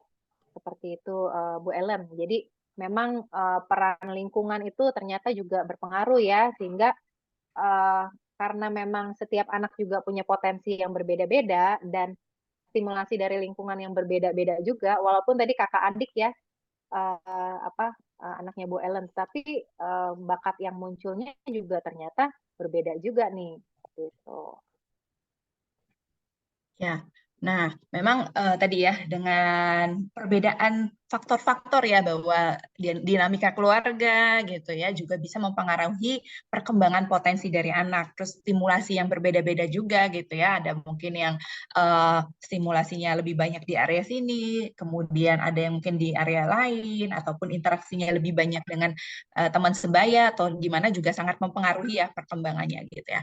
Nah tapi memang kalau dari saya pribadi ini sering ketemunya adalah bukannya saya juga tidak mau stimulasi ya Miss ya, tapi memang kadang ya sebagai orang tua yang bekerja juga gitu ya, ya ada perasaan bersalah juga bahwa nggak punya banyak waktu lah ya untuk bisa benar-benar mengobservasi anak gitu ya secara full, walaupun kalau menurut orang lain mungkin udah banyak kok waktunya, cuman kita sebagai orang tua ya kayaknya nggak akan merasa sempurna terus gitu ya, jadi merasa pasti banyak yang kurang dan sebagainya gitu ya.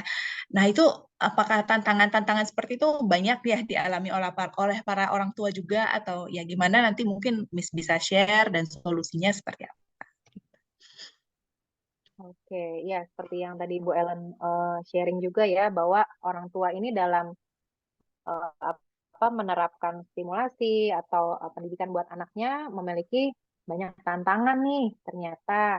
Yang pertama mungkin yang pertama adalah tentang ekspektasi orang tua ya.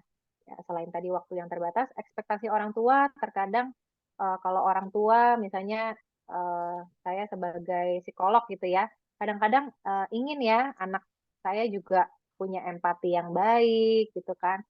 Ingin juga anak saya mungkin saat besarnya bisa punya public speaking yang baik gitu ya. Karena kita mungkin ada pengalaman-pengalaman tertentu yang membuat kita ingin anak kita lebih baik daripada kita gitu ya, belajar dari kesalahan kita. Tetapi kita sendiri pun sebagai orang tua kan masih berproses juga. Dan apalagi anak-anak kita dengan tahap perkembangannya gitu ya. Nah, kalau kita memaksakan anak ini harus sama pengalamannya dengan kita, sementara kita juga masih berproses, dampaknya ini anak bisa menjadi tertekan ya, mau mencoba ini juga jadi takut gagal dan fokus pada hasilnya aja nih. Padahal kan seharusnya dia bisa fokus pada prosesnya supaya tidak menghambatnya dalam mengasah potensi yang sebenarnya. Jadi ketika misalnya juga ada orang tua yang menginginkan anaknya menekuni juga sebagai dokter atau lawyer gitu ya, sesuai dengan ekspektasi orang tuanya.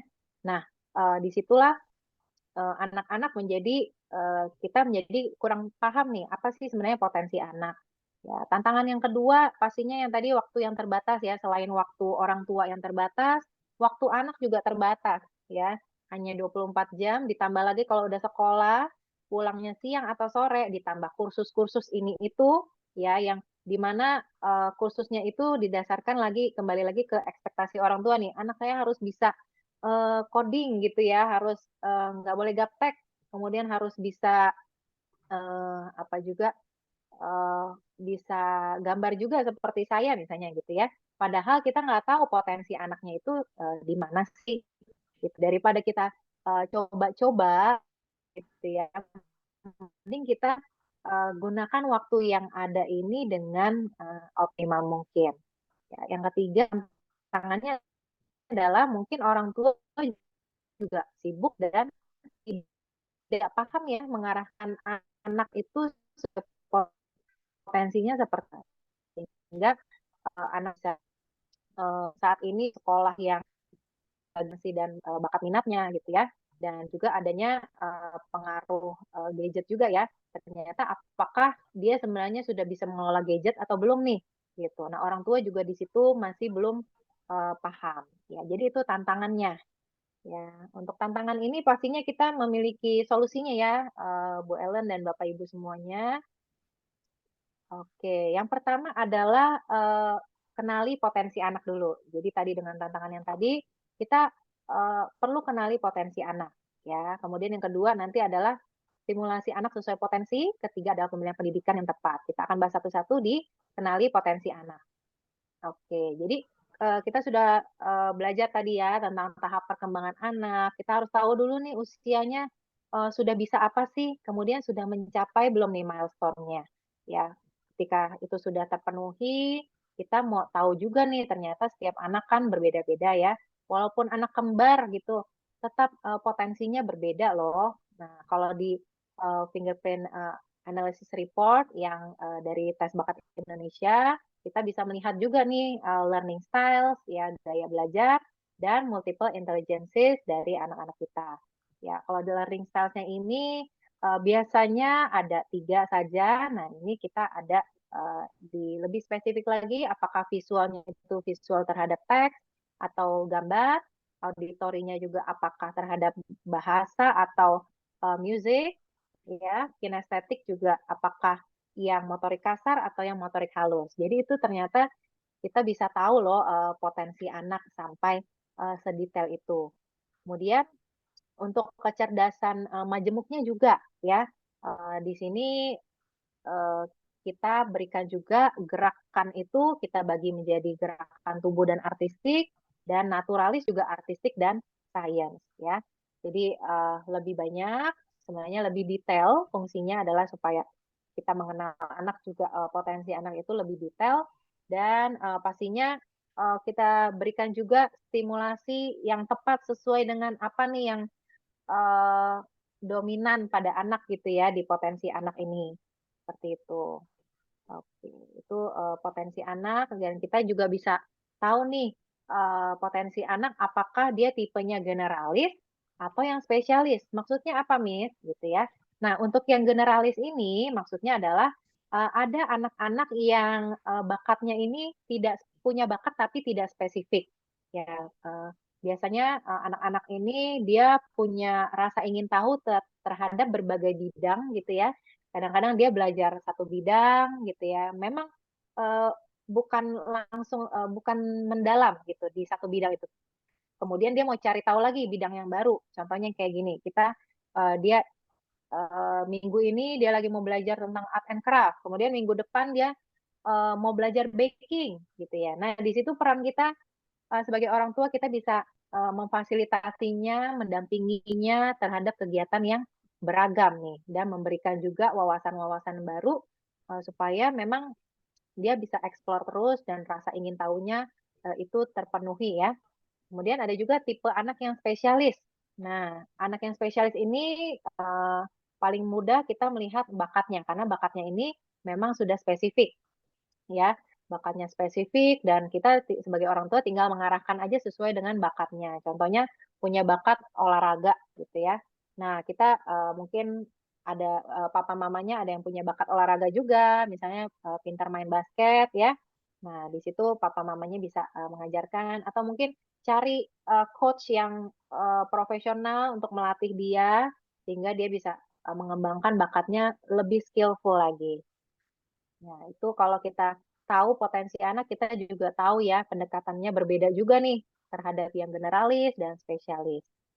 Oke. Yang berikutnya, setelah tahu potensi anak, kita bisa stimulasi anak sesuai dengan potensinya, ya. Berdasarkan motivasi dasar anak. Jadi setiap anak itu memiliki motivasi dasar yang berbeda dan variatif ya. Nah, motivasi dasar ini apa? Motivasi dasar ini digunakan adalah landasan dia untuk berperilaku ya, landasan dia untuk berelasi dengan orang lain, beradaptasi, berkomunikasi dengan lingkungannya ya.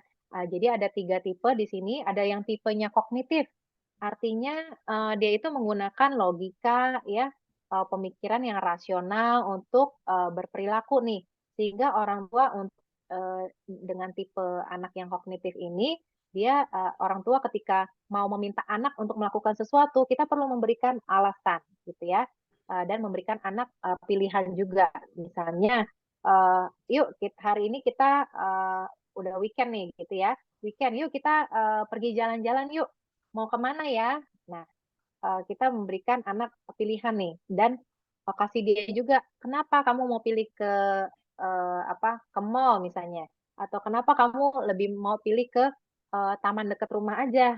Nah, itu dia berikan alasan. Oh, mungkin kalau di taman dekat rumah udaranya lebih fresh gitu ya. Nah, alasan-alasan yang masuk akal seperti itu sesuai dengan pengetahuan dia dan perkembangan dia pastinya ya. Kemudian ada lagi tipe anak yang kedua, tipe afektif. Ya, tipe afektif ini yang menggunakan emosi dalam melandaskan perilakunya. Jadi kalau tipe anak afektif ini sebagai orang tua kita bisa meluangkan waktu bersama ya, di mana dia sudah terpenuhi kebutuhan emosinya, kita bisa beri teladan juga dengan contoh uh, dari papa mamanya nih, pasti dia lebih bisa mengikuti ya, karena dia percaya sama papa mamanya ya.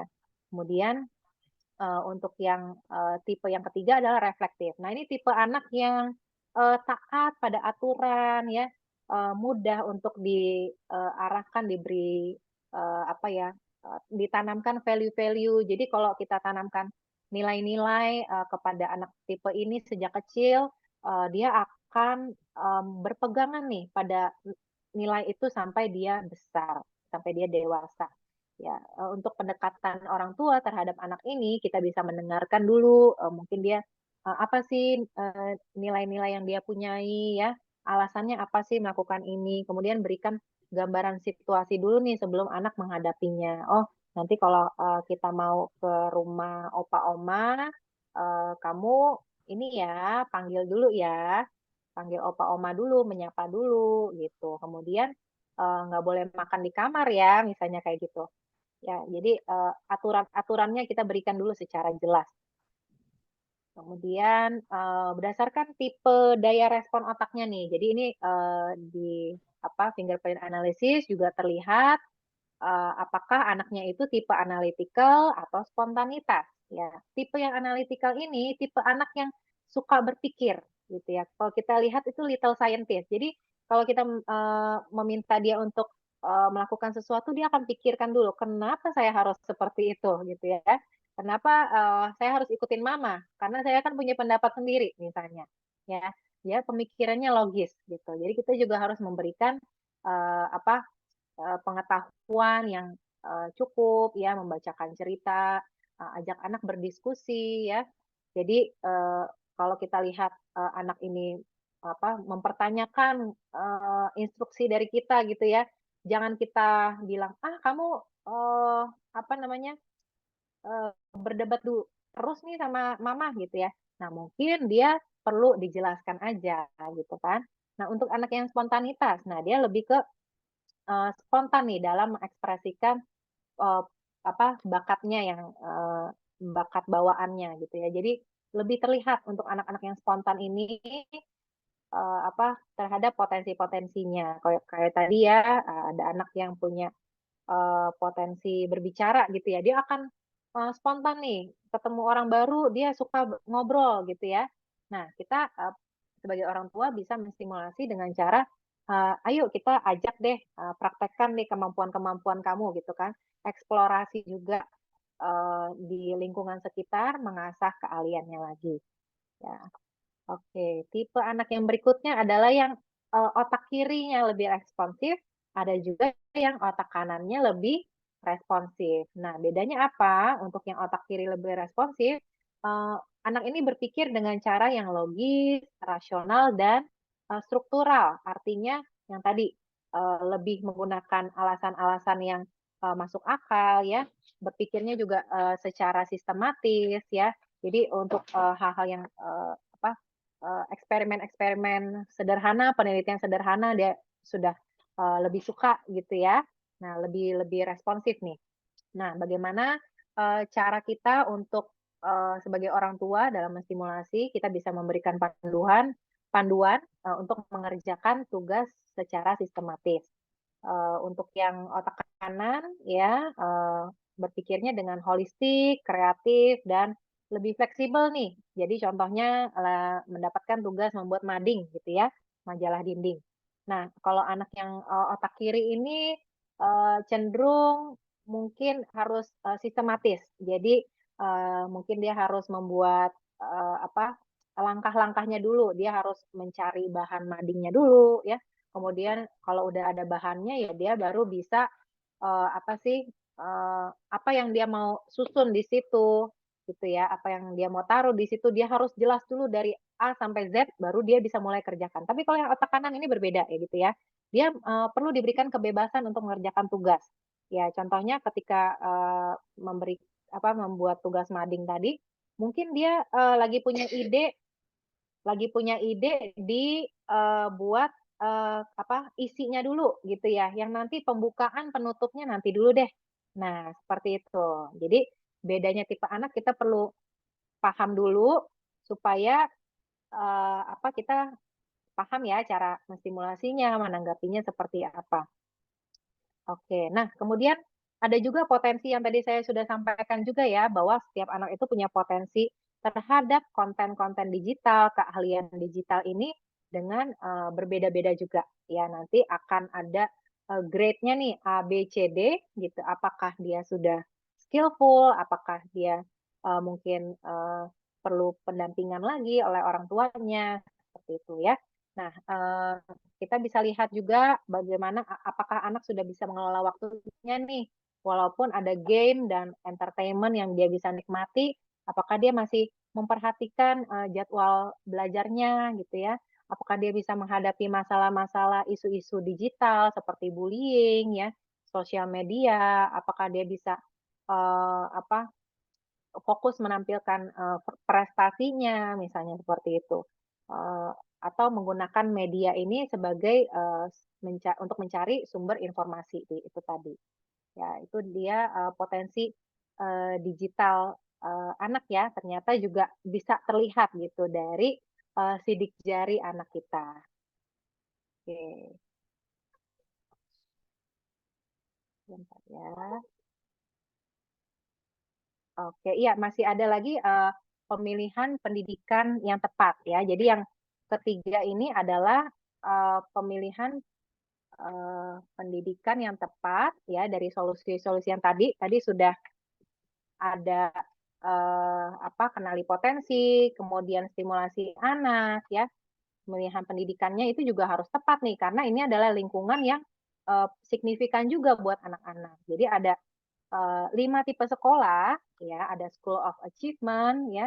School of Achievement itu cocok untuk tipe anak yang kompetitif dan suka akademik ya. Kemudian yang tadi apa sih, suka belajar gitu ya. Untuk yang School of Research ini adalah sekolah yang cocok untuk anak-anak yang tipe analytical tadi, suka menganalisis masalah ya. Kemudian yang berikutnya ada School of Innovation. Ya, School of Innovation itu cocok untuk tipe anak yang tipe spontanitas tadi, yang punya bakat ekspresif terhadap bakatnya, sehingga perlu diberikan ruang ya untuk mengekspresikan bakatnya itu, diberikan kesempatan, ada mentor-mentornya juga di bidang yang spesifik ya. Jadi kita bisa mulai membayangkan ya, kira-kira sekolah apa sih yang cocok untuk anak kita gitu, kalau kita tahu potensinya. Ya, kemudian School of Fun. School of Fun itu adalah cocok untuk tipe anak yang ingin melatih karakter yang positif ya, dan menghargai perbedaan individu nih. Jadi contohnya seperti mungkin sekolah Montessori gitu ya, cocok untuk tipe anak yang afektif juga nih, yang dimana dia ingin dipahami love language-nya ya, dan peran lingkungan itu sangat penting bagi dia. Jadi kalau sekolahnya itu nggak support dia untuk mengajarkan karakter, ya mungkin dia nggak optimal ya dalam mengembangkan potensinya. Kemudian juga School of Discipline. Ya, School of Discipline ini cocok untuk tipe anak yang tadi tipe reflektif gitu. Ya, anaknya ini taat pada aturan ya, melakukan sesuatu itu berdasarkan nilai yang sudah ditanamkan oleh orang tuanya atau di sekolahnya gitu ya. Kadang-kadang kan kita sebagai orang tua kita pikir gitu ya, anak harus masuk asrama nih atau ikut paskibra gitu ya kalau anaknya bandel atau sulit diatur. Ternyata justru kita bisa arahkan anak-anak yang memang punya potensi bawaannya memang taat nih pada aturan. Nah, ini contohnya kita bisa mengarahkan ke arah School of Discipline ini. Seperti itu. Nah, ini untuk contoh-contoh ini ya, tantangan tadi dan juga solusinya terhadap tantangan yang ada, Bu Ellen. Ya, lengkap sekali ya tadi ya Miss Felicia udah menyebutkan tantangan-tantangan apa yang mungkin kita sebagai orang tua sering temui, dan ini relate sekali sih ke saya. Jadi bukan hanya untuk diri mungkin Bapak Ibu saja gitu ya, tapi sebenarnya untuk teman-teman yang ada di sekitar, sesama orang tua juga menghadapi beberapa hal yang serupa gitu ya. Nah, jadi kita bisa lihat juga bahwa dari tadi masukan Miss Felicia, kita bisa melihat kepada 3 aspek ya yang untuk kita mengatasi tantangan yang ada gitu ya. Yang pertama adalah kita kenali dulu potensi anaknya kita gitu ya. Di mana sih sebenarnya area kelebihannya yang bisa kita kembangkan lebih lanjut gitu ya. Bisa melalui hasil observasi Bapak Ibu sehari-hari ya, Mama Papa di sini yang pasti setiap hari ngeliatin anaknya bertumbuh, berkembang, sangat aware terhadap apa sih yang mudah dipelajarin anak saya, mudah dikembangkan dan lain-lain gitu ya. Tapi untuk orang tua yang mungkin masih merasa belum yakin ataupun kelihatan kok anak saya sepertinya multi talented gitu ya, tapi yang paling menonjol kira-kira apa gitu ya. Nah, itu sebenarnya bisa ya kalau misalnya Bapak Ibu merasa butuh bantuan untuk profesional memberikan masukan tambahan ya terkait potensi-potensi yang dimiliki anak-anak, itu bisa mengikuti assessment ataupun konsultasi bersama dengan psikolog atau ahlinya lah di bidang perkembangan ini. Seperti salah satunya yang dari tes bakat Indonesia sediakan, selain dari kita punya tes minat bakat gitu ya, kita juga punya produk yang namanya fingerprint analysis, melihat potensi bawaan anak itu gitu ya, bisa diarahkan ke arah mana, potensi yang memang dia sudah bawa dari lahir tadi, yang mungkin bisa jadi hidden talent juga ya, seperti Will Smith yang mungkin kita belum tahu, belum pernah lihat, belum pernah sentuh dan kembangkan, sehingga itu belum bisa menjadi suatu kemampuan lah istilahnya gitu ya. Nah, itu juga bisa ya diketahui dari fingerprint analysis ini. Nah, selain itu tadi kita bisa menstimulasi anak sesuai dengan potensi-potensi yang mereka miliki. Apakah sesuai dengan misalnya multiple intelligences-nya, gaya belajarnya, apakah anaknya itu tipe yang generalis atau spesialis gitu ya, ataupun melalui sesuai dengan dorongan karakter anaknya ini ya, dan ataupun tadi ya responsivitas dari otak kiri dan kanan, macam-macam sekali ya, tadi sudah di-share oleh Miss Felicia juga. Nah, itu juga bisa jadi salah satu panduan ya Bapak Ibu sekalian untuk bisa tahu nih stimulasi yang tepat untuk anak saya ini seperti apa, terutama di laporan fingerprint analysis tes bakat Indonesia juga lengkap sekali ya, bukan hanya kasih informasi mengenai oh anaknya tipe yang generalis, tipe spesialis, tapi dikasih saran-saran stimulasi yang detail, lengkap, relevan sekali juga ya. Nanti Bu Murni juga mungkin bisa share. Dan tentunya paling penting juga adalah memilih pendidikan yang tepat gitu ya. Jangan sampai kita memasukkan anak ke sekolah karena berdasarkan oh sekolahnya populer gitu ya. Sekolahnya memang sangat banyak diminati orang, mahal, kurikulumnya keren gitu ya. Menurut kita padahal belum tentu sesuai dengan potensi yang dimiliki anak. Sehingga anak ketika masuk ke sekolah itu pun belum tentu berkembang secara maksimal gitu ya. Makanya itu penting sekali untuk kita bisa mengarahkan anak kita itu dengan tepat gitu ya, sesuai juga tentunya dengan insting papa mama di sini ya, yang bisa mengarahkan anaknya dengan baik, tapi mendapat bantuan dari profesional tentunya akan bisa memberikan perspektif tambahan juga. Ya, kurang lebih seperti itu ya kita wrap up untuk talk show hari ini ya dari Miss Felicia. Thank you sekali untuk ilmu-ilmu yang sudah banyak dibagikan gitu ya. Nanti kita mungkin akan masuk lebih dalam lagi ke beberapa sesi tanya jawab ya. Nanti ini bisa saya kembalikan ke Miss Murni. Thank you. Thank you Miss Ellen dan juga Miss Feli. Wah, insight-nya banyak sekali. Bapak Ibu sudah mulai banyak pertanyaan yang masuk ke DM saya ataupun juga tadi saya lihat sudah ada yang di everyone ya. Nah, kita sambil kasih waktu napas dulu nih ya ke Miss Ellen sama Miss Felicia karena udah jelasin banyak banget. Saya aja tadi juga sambil catat ya anak saya karakternya seperti ini. Aduh, cocoknya tipe school of apa nih ya Bu Ellen ya? Apa kita cocoknya school of fun ya? Karena anaknya demennya main-main banget gitu ya. Atau justru malah perlu didisiplinkan ya lewat School of Discipline ya. Oke, Bapak dan Ibu, sebelum kita masuk ke sesi tanya jawab, saya juga mau info bahwa nanti di luar sesi tanya jawab yang live ini di Zoom, kita akan buka breakout room. Jadi Bapak Ibu yang masih mau standby sampai jam 12 atau mungkin lebih sedikit juga bisa, karena nanti masih bisa konsultasi private ya ke Miss Ellen, ke Miss Felicia, atau boleh masuk ke breakout room bersama saya dengan Murni. Untuk tanya-tanya tadi, ada juga yang sudah tanya ke saya, harga fingerprint analisisnya berapa sih gitu ya. Bu, memang kalau di tes bakat itu bisa dari usia berapa, terus juga tadi promonya apa, dan nanti dapatnya apa aja. Nah, itu boleh ditanyakan langsung ke saya juga gitu ya, Bapak Ibu. Miss Valda boleh bantu share screen. Nah, saya juga mau mengingatkan Bapak Ibu semuanya, kita juga mau bagi-bagi door prize. Tadi Bapak Ibu, kalau ada yang sempat screenshot atau mungkin sekarang nanti ke depan bisa sambil screenshot juga. Ya, boleh Bapak Ibu berbagi ya kesan dan testimoni mengenai ilmu yang didapatkan dari webinar hari ini lewat akun Instagram ataupun TikTok-nya, boleh banget. Nah, jangan lupa Bapak Ibu harus follow dulu Instagram dan TikTok-nya Tes Bakat Indonesia dan founder kami, Monik Christian. Nah, jangan lupa Bapak Ibu juga tag 2 akun di atas pada saat posting. Nanti di hari Senin kami akan umumkan dan akan dibagikan voucher GrabFood untuk berbuka puasa. Nah, tapi sebenarnya ilmunya banyak yang lebih banyak nih ya. Mungkin saya share sedikit karena tadi udah banyak yang pertanyaannya arahnya mengenai apa sih yang disediakan di Tes Bakat Indonesia gitu ya. Nah, mungkin aku akan share langsung nih di screen yang tadi sudah dibantu. Bapak Ibu kalau anak-anaknya di bawah usia 12 tahun, ini sebenarnya Tes Bakat Indonesia punya 2 tipe layanan.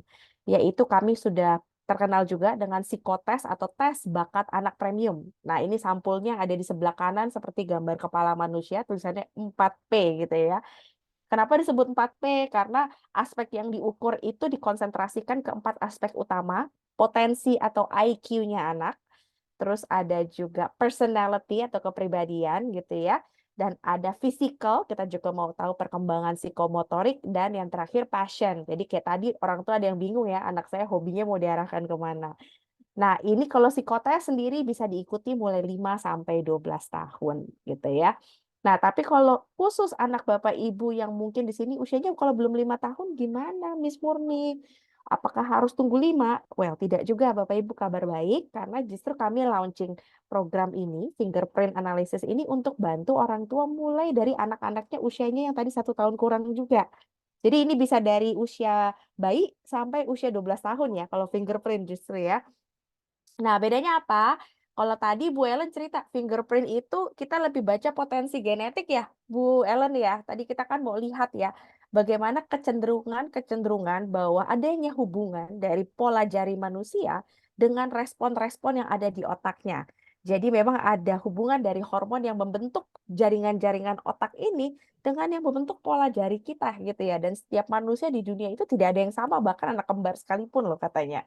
Nah, di situ kita bisa akan ketahui mulai tadi bagaimana sih otaknya itu merespon suatu stimulus saat belajar.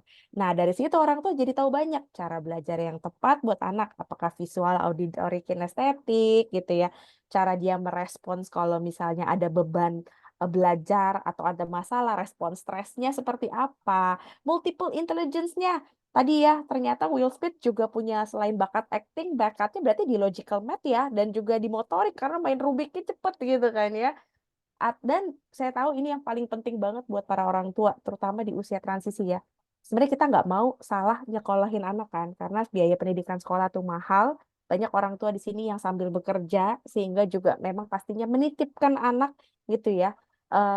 Banyak membutuhkan bantuan supaya sekolah nih yang bimbing anak gitu ya di kesehariannya. Nah, kita harus cari juga tipe rekomendasi sekolah yang tepat kan untuk anak. Nah, ada juga yang menarik sih kalau di report fingerprint analysis ini buat saya ya, karena saya tahu anak-anak zaman sekarang nggak bisa lepas dari gadget. Ya, Bu Ellen ya, Bu Feli. Kayak mereka tuh, aduh kalau nonton YouTube nggak mau lepas gitu kan ya. Atau udah ada yang mungkin anak-anaknya yang usia preteen udah mulai pakai sosial media.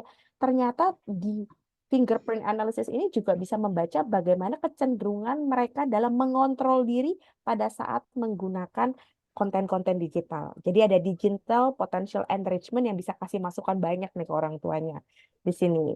Nah, itu. Nah, sedangkan kalau paket yang satu lagi, kalau psikotes apa nih Miss Murni bedanya? Ya kalau sidik jari Bapak Ibu kebayang ya, dengan di-scan jarinya kemudian hasil dikirim ke lab dan nanti ada report dan analisanya gitu kan ya, dan juga konsultasi sama psikolog. Nah, kalau psikotes itu prosesnya sedikit beda, melainkan prosesnya one on one sama psikolog atau tester kami, dan anaknya akan banyak diajak ngobrol. Modelnya diminta untuk melakukan beberapa aktivitas bermain belajar ya. Misalnya, oh kamu harus nyusun balok, harus mengikuti pola, menyusun puzzle, menggambar, bercerita gitu ya, menjawab pertanyaan-pertanyaan logika dan umum lainnya.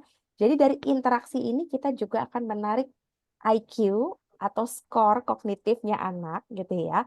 Nah, bedanya kalau di fingerprint itu kan bawaan genetik. Sedangkan kalau di 4P atau psikotes justru kita mau lihat bagaimana ternyata dari potensi yang sudah dimiliki anak ini sudah berhasil distimulasi oleh orang tuanya belum ya sampai usianya saat ini, pengaruh lingkungannya ya akan terbaca di situ ya Bu Ellen ya. Jadi Miss Feli juga akan membaca bagaimana pengaruh lingkungan ini membentuk motivasi, perilaku sampai ke hobi-hobinya anak tadi gitu ya. Jadi bisa dibilang kita akan bisa lihat actual performance-nya anak saat itu juga atau di usianya tersebut. Jadi kita bisa dibilang genetik versus nurture lah gitu. Nah, kabar baiknya dua-duanya ada. Jadi kalau Bapak Ibu mau pilih salah satu atau bahkan keduanya lebih baik lagi. Jadi kita juga bisa menemukan jembatannya nih dari apa yang udah jadi potensi lahir dan cara saya mengasuhnya sehingga stimulasi saya sudah tepat gitu ya. Nah, bisa seperti itu. Oke, nah kita langsung aja ya masuk ke sesi tanya jawab Bapak Ibu. Nanti kalau mau yang butuh informasi lebih lanjut atau promo ini nih. Nah, ini Miss Valda mengingatkan saya juga kita ada promo diskon up to 500.000, bahkan lebih sebenarnya ya untuk fingerprint. Atau ada juga paket bundling nih dengan psikotes dan fingerprint dengan diskon 1 juta khusus selama masa soft launching yang terbatas ini. Jadi lumayan banget sih Bapak Ibu gitu. Nanti boleh tanya-tanya di breakout room lebih lanjut bersama saya. Nah, sekarang kita akan bahas dulu nih mengenai materi tumbuh kembang dan potensi genetik otak anak tadi ya, gitu. Oke, Bu Ellen, ini ada pertanyaan yang DM ke saya dari salah satu orang tua di Surabaya. Ini bertanya, Miss, apakah wajar kalau untuk anak usia 5 tahun ini belum terlihat minatnya? Karena saya sudah mencoba membawa anak saya pergi ke beberapa tempat les sekaligus. Jadi udah coba balet, musik, menggambar, juga ada kursus akademik gitu ya. Tapi tidak terlihat ada yang benar-benar nyantol dan anaknya tuh excited sekali gitu kan ya. Nah ini wajarkah seperti itu dan bagaimana cara pengarahannya? Silakan mungkin Miss Ellen dan Miss Felicia bisa bersama kasih insight kepada orang tua yang ada di sini. Thank you. Ya, thank you untuk orang tua yang bertanya wajar atau enggak ya gitu ya. Sebenarnya kita untuk usia segitu wajar gitu ya, masih usia 5 tahun juga gitu ya, yang mana memang di usia perkembangan anak usia 5 tahun tadi juga sedang itu ya tinggi-tingginya imajinasinya, sedang mau belajar banyak hal, pengen taunya tinggi, jadi selalu pasti dikasih kegiatan baru itu cukup excited, walaupun memang tadi untuk melihat bakatnya benar-benar ada di mana itu nanti tergantung juga ya dengan tipe anaknya gitu ya. Ada anak yang tadi ya disebutkan Miss Felicia tipe generalis, tipe spesialis yang mana kalau generalis itu ya cenderung suka banyak hal, multi talented gitu ya, yang bisa belajar ini, belajar itu dan sebagainya gitu ya. Jadi bisa suka banyak hal sehingga terkadang nggak bisa terlihat tuh yang minat spesifiknya dia, bakat spesifiknya di mana. Karena anaknya generalis, serba semuanya mau dipelajari gitu ya. Beda dengan anak yang spesialis itu yang kemungkinan dari kecil itu udah lumayan kelihatan. Jadi ekspresif terhadap suatu bakat tertentu gitu ya ataupun satu minat tertentu sehingga akan lebih mudah untuk orang tua untuk oh ya pinpoint bahwa oh ya bakat anak saya memang ada di sini. Tapi tentunya itu bukan sebuah kelemahan juga ya untuk anak yang tipe generalis yang disebutkan tadi multi talented biasanya justru uh, mempelajari bidang apa aja dia bisa gitu ya walaupun memang bedanya dengan spesialis adalah biasanya orang yang spesialis cenderung memang di satu bidang tapi benar-benar sangat expert tapi generalis pun bukan berarti dia nggak bisa jago gitu ya bisa jago tapi mungkin yang nggak akan oke gitu yang nggak akan semaksimal lah gitu ya yang di spesialis, tapi biasanya cenderung lebih mudah beradaptasi juga ketika dia masuk ke suatu perusahaan gitu ya. Ketika butuh di bagian sini dia bisa, butuh di bagian sana dia bisa gitu ya. Sehingga tipe-tipe seperti ini banyak ya dicari ya. Biasanya orang yang oh serba bisa, multi talented istilahnya. Jadi penting juga ya orang tua untuk kenali sebenarnya tipe anak saya generalis atau spesialis juga gitu ya supaya bisa diarahkan dengan tepat dan bukan berarti semua anak itu harus dibuat jadi spesialis kok gitu ya. Jadi memang ikutin saja potensi genetiknya ini seperti apa dan tadi ya langkahnya ibu atau bapak tadi ya untuk sudah mulai ngarahin ikut stimulasi melalui kursus atau misalnya ikut-ikut kegiatan juga nggak apa-apa kok itu ya. Jadi memang salah satu bentuk eksplorasi si anak, memperkenalkan anak terhadap banyak bidang ya. Di usia 5 tahun juga mereka nggak harus sudah pilih cita-citanya mau jadi apa gitu ya. Jadi nggak usah khawatir. Yang penting tadi ya berikan stimulasi, berikan eksplorasi yang tepat. Tapi kalau tadi pengen tahu benar-benar tipe anaknya ini punya potensi genetik apa sih ataupun sebenarnya potensi dia yang paling menonjol yang sudah dipengaruhi oleh stimulasi dan eksplorasi apa ya bisa dengan mengikuti assessment lah gitu ya untuk membantu memberikan pengetahuan yang lebih saja kepada Bapak Ibu kita. Mungkin Miss Felicia mau tambahin. Ya, betul Bu Ellen. Jadi memang masih wajar sekali ya untuk usia yang dini itu ingin mencoba berbagai hal gitu ya. Mungkin kalau kita bisa lihat lagi nih kembalikan apakah memang potensi genetiknya tadi apakah generalis atau spesialis itu kan kita bisa lebih tepat ya. Nah, ketika kita sudah tahu nih, oh ternyata dia tipenya generalis, memang suka mencoba banyak hal. Nah, di situ kan kita bisa fasilitasi juga peran orang tua tadi kan bisa oke kita tetap dampingi, memang anaknya mau tahu banyak hal, atau memang dia spesialis ini memang masih mencari-cari nih potensinya apa. Nah di situ kita bisa arahkan untuk lebih mengetahui lagi nih secara spesifik apa sih memang bakatnya, apakah tadi multiple intelligence-nya gitu ya. apakah memang di interpersonal, atau di musik, atau di kinestetik, atau menggambar dan segala macam. Ya, itu jadi kita perlu tahu dulu memang dia mengganti-ganti keinginan itu karena memang masih mencari-cari atau memang dia sukanya seperti itu. Seperti itu, Oke. Bu Murni. Bisa.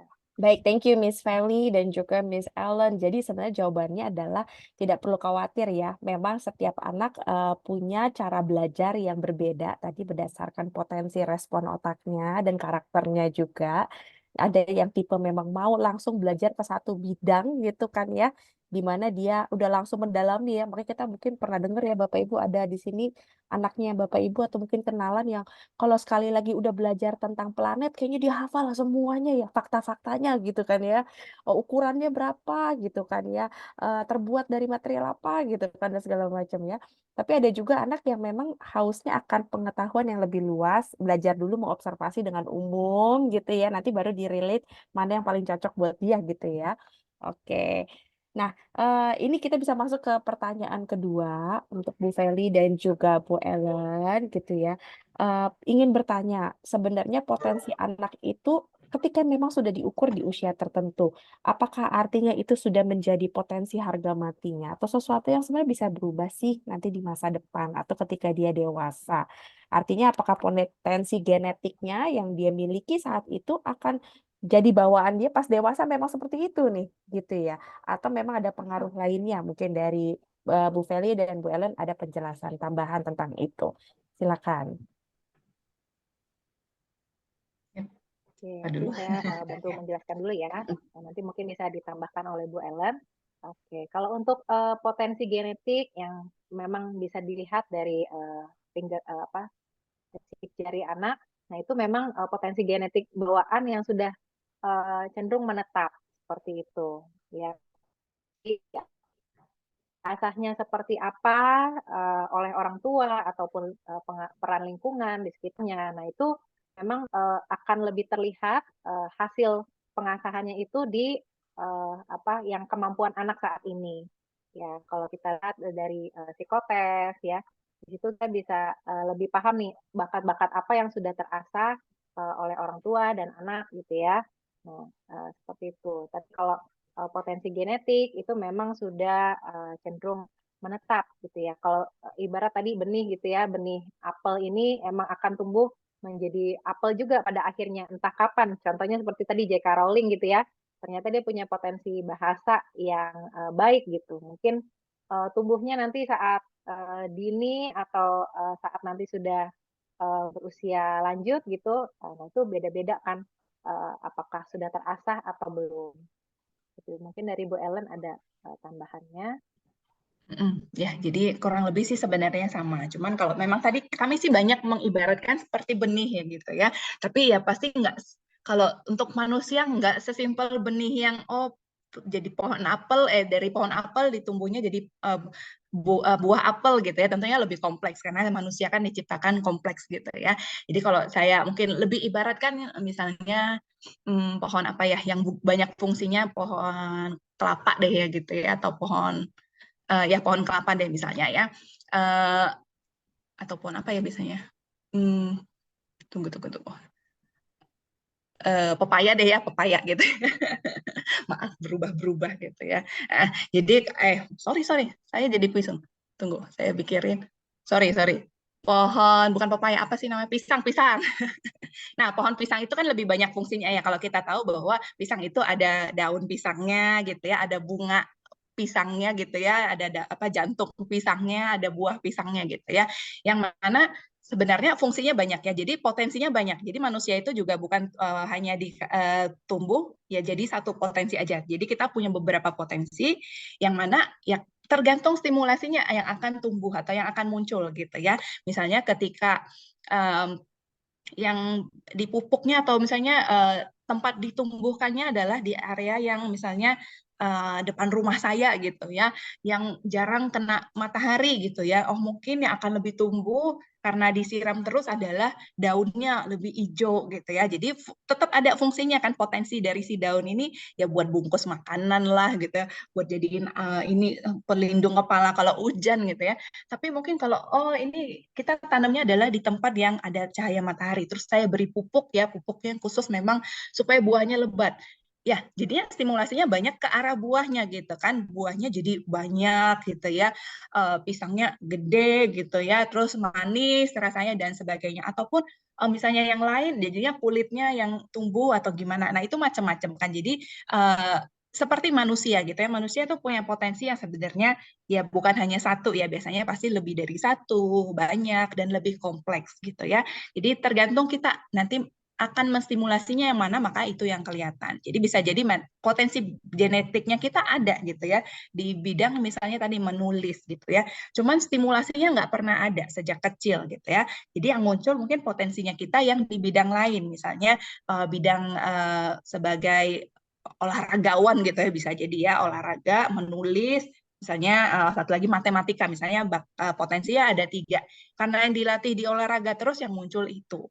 Setelah saya misalnya dewasa gitu ya, aduh olahraganya ini kan mungkin nggak akan, atlet itu nggak sampai tua gitu ya. Ketika saya menemukan waktu-waktu luang, saya coba nulis. Wah ternyata tadi ya kemampuan saya bagus di situ gitu ya. Yang tadinya nggak pernah saya latih, baru saya kembangkan sekarang, toh masih bisa dikembangkan. Jadi memang bedanya tadi ya, makanya kita punya 2 alat ukur yang berbeda, satu fingerprint yang mengukur potensi bawaan ini untuk melihat benar-benar kita lahir ini punya potensi apa gitu, yang sebenarnya belum tentu sekarang sama gitu ya, belum tentu sekarang ini adalah potensi yang terlihat gitu, karena stimulasinya sekali lagi belum tentu sesuai dengan potensi yang kita miliki gitu ya. Tapi ketika kita tahu gitu ya bahwa potensi itu ada gitu ya, kan kita bisa membantu anak-anak kita untuk coba deh ya kita kembangkan area ini, apakah nanti bisa jadi maksimal, atau misalnya kita kembangkan tapi si anaknya belum tentu juga suka kan, ini kan untuk menjadi profesi kan perlu dilihat dari minat dan sebagainya. Nah itu akan bisa dipertimbangkan kembali gitu ya, paling nggak kita tahu dulu gitu ya potensi-potensi bawaannya apa yang bisa kita lakukan untuk stimulasi, pastinya itu akan lebih membantu untuk anak itu bisa berkembang. Ya kurang lebih seperti itu. Oke, baik Bu Ellen, Bu Feli. Jadi ini balik lagi ke tadi ya, nature dari tesnya sendiri ya sebenarnya ya, atau assessment itu. Potensi sendiri sebenarnya sudah ada bakat atau bibit genetik gitu ya, yang dimiliki sejak lahir. Tapi balik lagi, ketika tidak dipupuk, distimulasi, atau dikembangkan, atau bahkan kita sama sekali mengabaikan gitu ya, tidak pernah mengeksplorasinya, sehingga ada juga yang muncul ketika dewasanya tidak sama sekali berprofesi ataupun menggunakan skill-skill yang jadi potensinya tadi. Tapi bukan berarti dia nanti ketika ada kesempatan belajarnya lebih tune in dengan cepat ya, gitu ya Bu Ellen dan Bu Feli, karena sudah ada benihnya. Nah, ini tentunya kita kembalikan lagi kepada para orang tua. Mungkin ada yang merasa mau, ya udah saya menunggu-nunggu nanti aja pada saat anak saya sudah menjelang remaja, biar sekalian nanti gitu ya. Kita biar bisa tentukan. Tentu ini balik lagi ke tujuannya. Kalau Bapak Ibu memang mau melihat ke arah jurusan kuliah anak atau karir ya, yang memang biasanya most students yang datang ke tes bakat Indonesia dan bersama sekolah-sekolah di Indonesia kita lakukan, memang tujuannya kalau untuk jurusan kuliah adalah ya kita perlu tahu bagaimana hasil eksplorasi sampai saat ini, sehingga kita tahu mau mengarahkannya gitu ya. Nah, tapi banyak kan ya Bu Ellen, Bu Feli, yang kasus yang kita temui udah di usia remaja, ternyata nggak pernah eksplorasi apa-apa gitu kan ya, atau mungkin terlalu bebas banget nyobain semua tanpa arahan gitu ya, sehingga ya mereka akhirnya juga tidak bisa mengetahui atau mempunyai feedback review sendiri ke diri sendiri, apa yang skill yang nyaman, apa passion yang mereka mau pursue berikutnya gitu kan ya. Nah, jadi kalau memang Bapak Ibu ada kesempatan untuk bisa memberikan assessment-nya se-early mungkin, anggaplah as an early intervention kan gitu ya, bahwa kita tuh setidaknya punya GPS. Kayak Ibu, Bapak kalau lagi mau nanti buka puasa ke lokasi baru tapi nggak tahu alamat, daripada harus keliling-keliling ngabisin waktu sampai akhirnya udah lewat gitu kan ya. kalau kita punya suatu GPS atau panduan dari hasil assessment, kita bisa fokuskan strategi kita gitu ya. Yuk kita coba eksplorasi beberapa bidang utama dulu, potensi ini yuk kita kembangkan lebih baik, sehingga akhirnya setelah diasah kita udah jadi tahu ya, itu yang akan mau dipakai sampai dewasanya seperti apa. Nah, itulah tujuan dari fingerprint analysis maupun psikotes gitu ya. Jadi saling bersinergi seperti itu. Oke, thank you Bu Ellen, Bu Felicia atas jawabannya. Nah, ini kita kembali ke pertanyaan yang ada di dalam grup. Ini pertanyaan dari Bapak ya, Pak Soki ya Pak ya, di Nias ya. Oke, nah saya rasa Pak Soki ini kayaknya pendidik deh. Kalau nggak salah tadi pas menjawab anaknya usia berapa, dia jawab dari PAUD sampai SMA ya Pak ya. Oke, nah ini pertanyaannya sangat baik. Adakah cara yang tepat untuk mendisiplinkan anak yang mungkin secara ini saat ini perilakunya tergolong kurang tepat gitu ya, gitu ya. Kita nggak mau label gitu ya, apakah dia dengan bahasa negatif langsung dibilang bandel atau tidak gitu ya. Tapi saya yakin pasti ada alasan tertentu, atau mungkin anak ini dalam proses belajar secara tidak langsung mengganggu anak orang lain gitu ya. Ada yang bisa dilakukan oleh seorang psikolog atau melihat ada aspek-aspek atau faktor-faktor tertentu yang bisa menyebabkan behavior anak seperti ini ya, dan cara mendisiplinkannya atau mendekatinya seperti apa. Nah, mungkin Bu Ellen bisa bantu kasih enlightenment. Thank you. Miss Feli juga. Baik, nah ini sebenarnya saya perlu tahu ya usianya berapa dulu gitu ya. Kalau misalnya tadi PAUD sampai itu kan banyak ya gitu ya. Nah tapi untuk kita lihat ya, tadi kan Miss Felicia juga sempat share ya bahwa usia perkembangan anak itu akan sangat mempengaruhi juga perilakunya. Kalau misalnya tadi anak yang suka ganggu anak lain, tapi memang di usia 5 tahun, 4 tahun, ya itu biasanya ya masih dianggap wajar ya, memang keingintahuannya tinggi, mungkin dia juga masih kepengen untuk ya udah melihat reaksi-reaksi teman-teman di sekitarnya gitu. Terus dia juga ingin coba-coba gitu ya.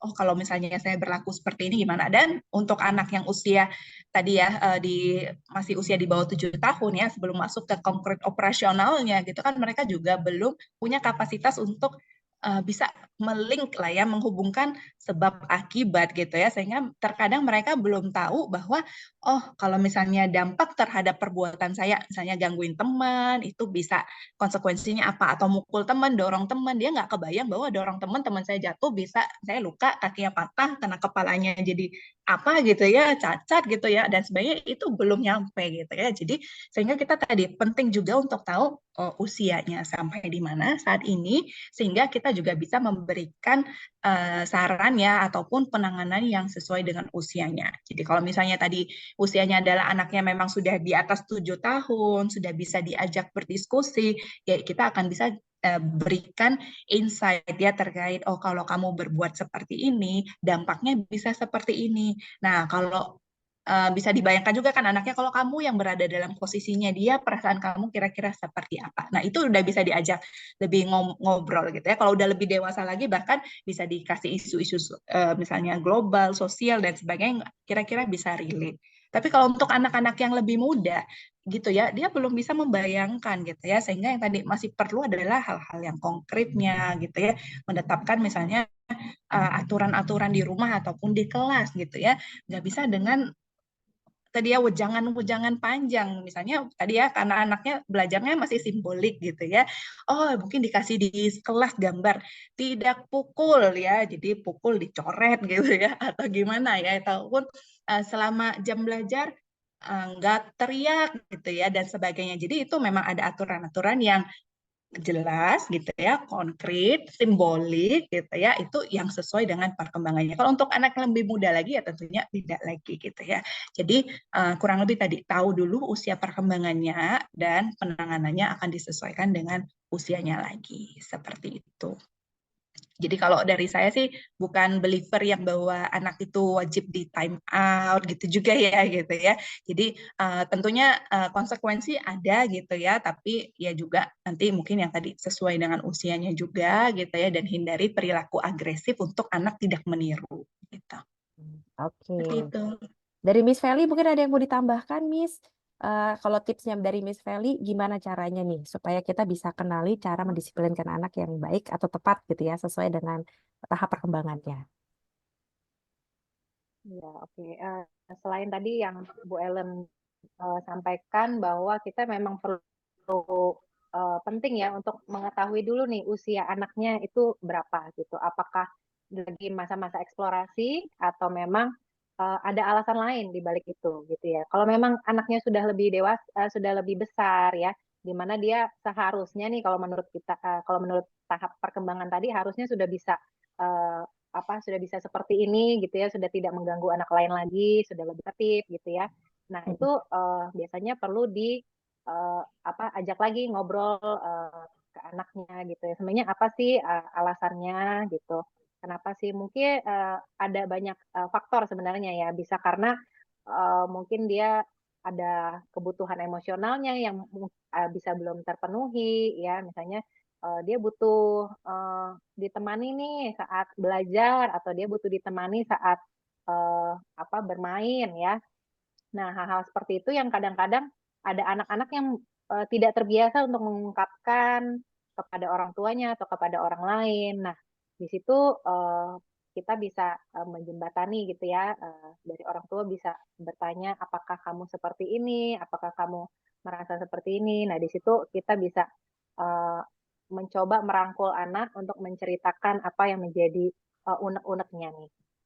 Seperti Oke. itu, Murni. Jadi pasti ada alasan ya di balik Mm-mm. tindakan anak gitu. Jadi jangan kita melihat tindakan anak seperti ini, oh berarti kita memberikan label seperti ini gitu ya. Tapi karena label itu akan ditanam pada otak anak untuk seterusnya gitu. Jadi sangat berhati-hati sekali kalau dari saya khususnya ya berhati-hati sekali untuk memberikan cap anak seperti ini.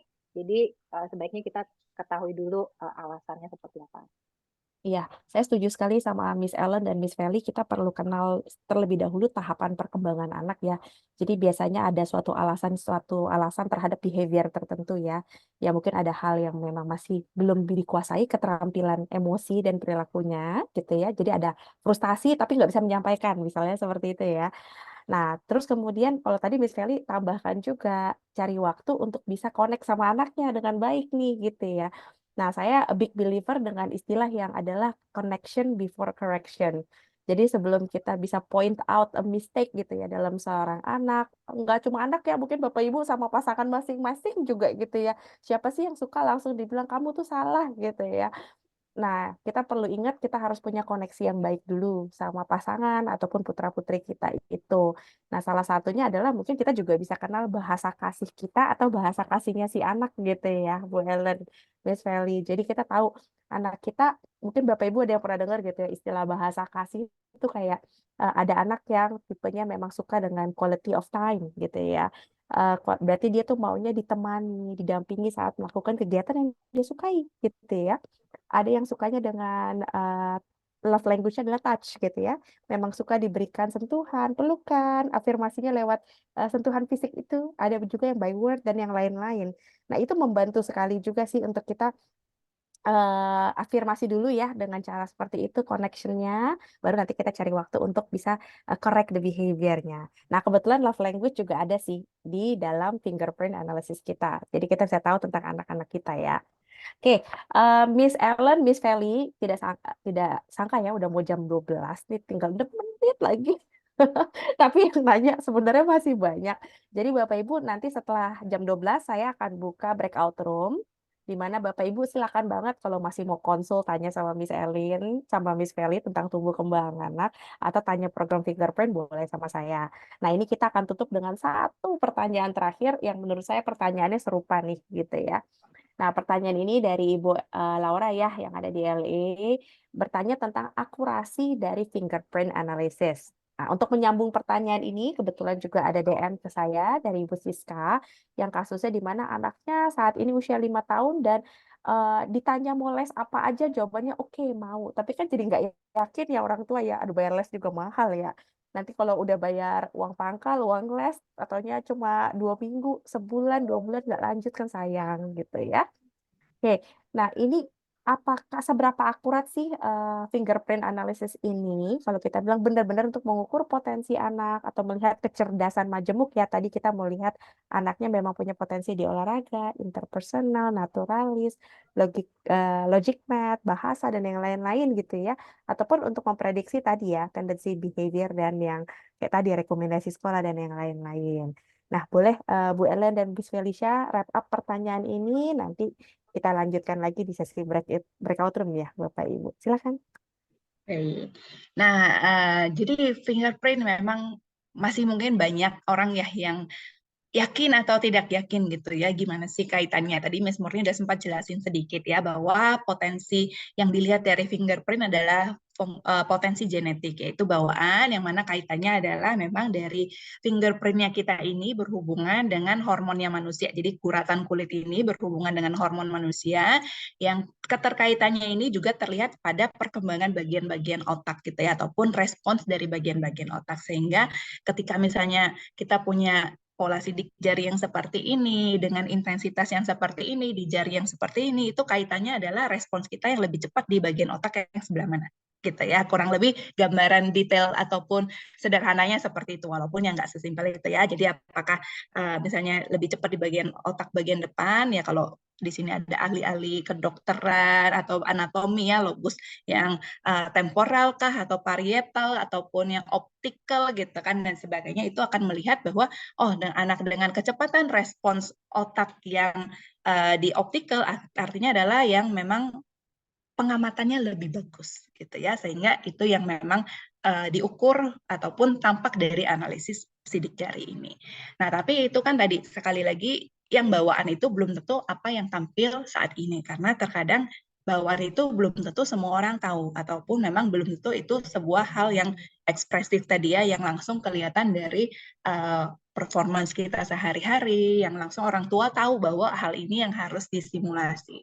Sehingga terkadang apa yang jadi potensi bawaan itu bisa jadi itu nggak ada muncul saat ini dalam performa orang sehari-hari gitu ya.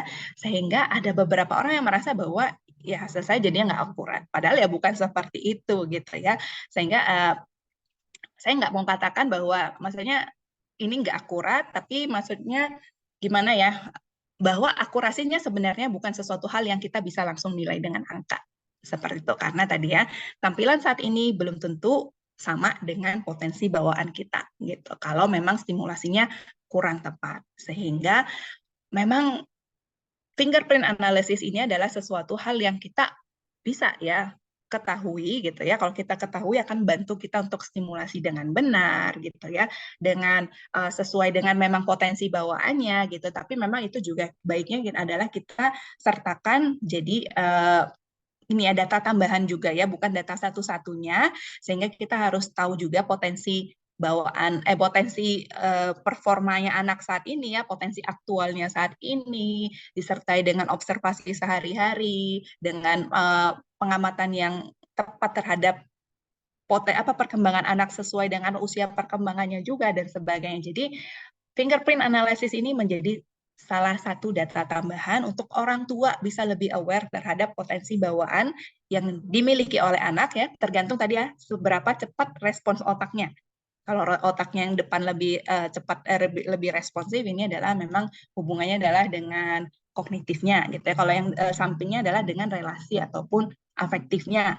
Kalau yang belakang dengan intuisinya atau sebagainya gitu. Jadi memang itu yang kita lihat dari sini. Kalau secara saintifiknya kurang lebih seperti itu. Jadi ini saya langsung sambung, fingerprint amankah? Kalau amannya adalah untuk masalah kita bisa kesetrum atau enggak sih aman ya gitu ya. Tapi kalau misalnya untuk datanya itu dan sebagainya itu kira-kira akan bisa disalahgunakan atau tidak, nah itu kita memang datanya itu tidak tersimpan di server yang pasti ya. Jadi kita memang akan ambil datanya, tapi itu hanya tersimpan di komputernya kita gitu ya.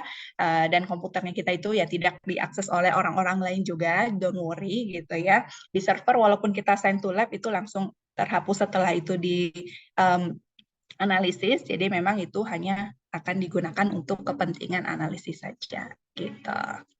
Ya, kurang lebih itu mungkin dari Miss Felicia. Kalau ada yang mau ditambahkan, silakan. Ya, ya kurang lebih seperti yang tadi Bu Ellen sudah sampaikan ya. Jadi soal keamanannya itu juga memang kami dari Tes Bakat Indonesia juga akan menjaga kerahasiaan dan juga menyimpan datanya dengan baik ya. Seperti itu. Kurang lebih seperti itu, Bu Murni. Mungkin kita masuk ke sesi yang berikutnya. Iya.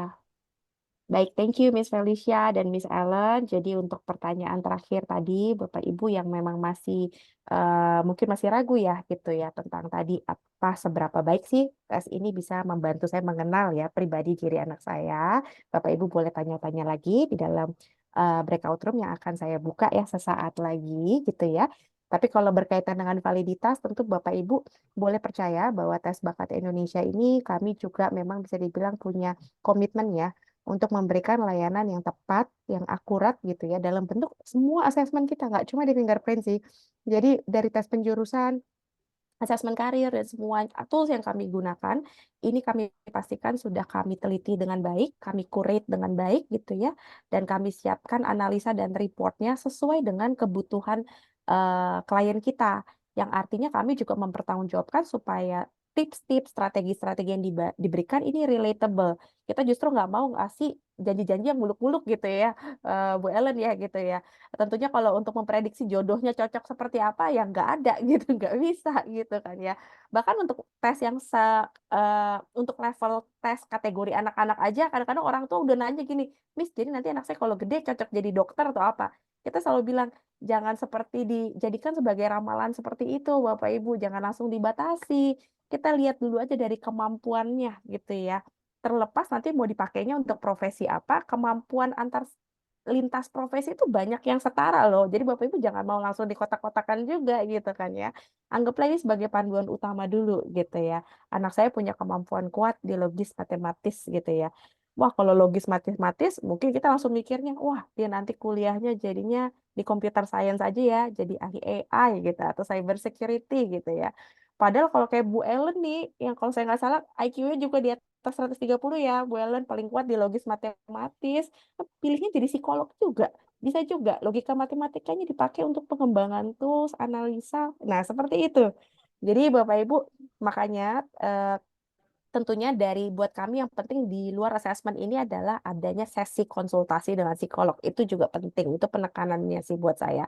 Supaya orang tua tuh benar-benar bisa memanfaatkan data reportnya, berdiskusi, bersinergi pada saat sama-sama mau membuat rencana nih berikutnya atau menjawab kebutuhan dan masalah yang lagi dihadapi gitu ya. Nah, sesi ini penting supaya Bapak Ibu bisa dapat pemahaman yang tepat dan tidak buru-buru langsung jump into the conclusion gitu kan ya. Nah, itu dari kami atas nama Bu Ellen, Bu Felicia, dan saya dari Tes Bakat Indonesia mengucapkan terima kasih banyak ya Bapak Ibu atas waktu yang diberikan kepada kami. Nah, dengan ini saya mau menginformasikan bahwa sesinya sudah selesai. Nanti Bapak Ibu yang butuh informasi lebih lanjut jangan lupa follow Instagram Tes Bakat Indonesia atau Monik Christian. Nanti ada banyak tips-tips parenting dan info di sana. Nanti kita undang juga untuk webinar berikutnya ya, edukasi berikutnya. Bapak Ibu boleh banget nih sekarang saya akan buka breakout room. Nah, ini Bapak Ibu yang mau masih join in buat konsultasi tanya tentang tumbuh kembang anak ke Bu Ellen dari pengalaman Bu Ellen, Bu Feli. Silakan banget mau nanya tentang program, saya akan siap juga ada di breakout room yang judulnya Infotest. Ini saya assign free banget, Bapak Ibu tinggal langsung pilih aja mau join breakout room mana. Oke, Bapak Ibu, thank you atas waktunya. Sehat selalu. Bagi yang berpuasa semoga lancar dalam ibadah dan puasanya. Sampai ketemu lain waktu. Thank you. Bu Feli dan Bu Ellen silakan ya langsung aja masuk ke dalam breakout room.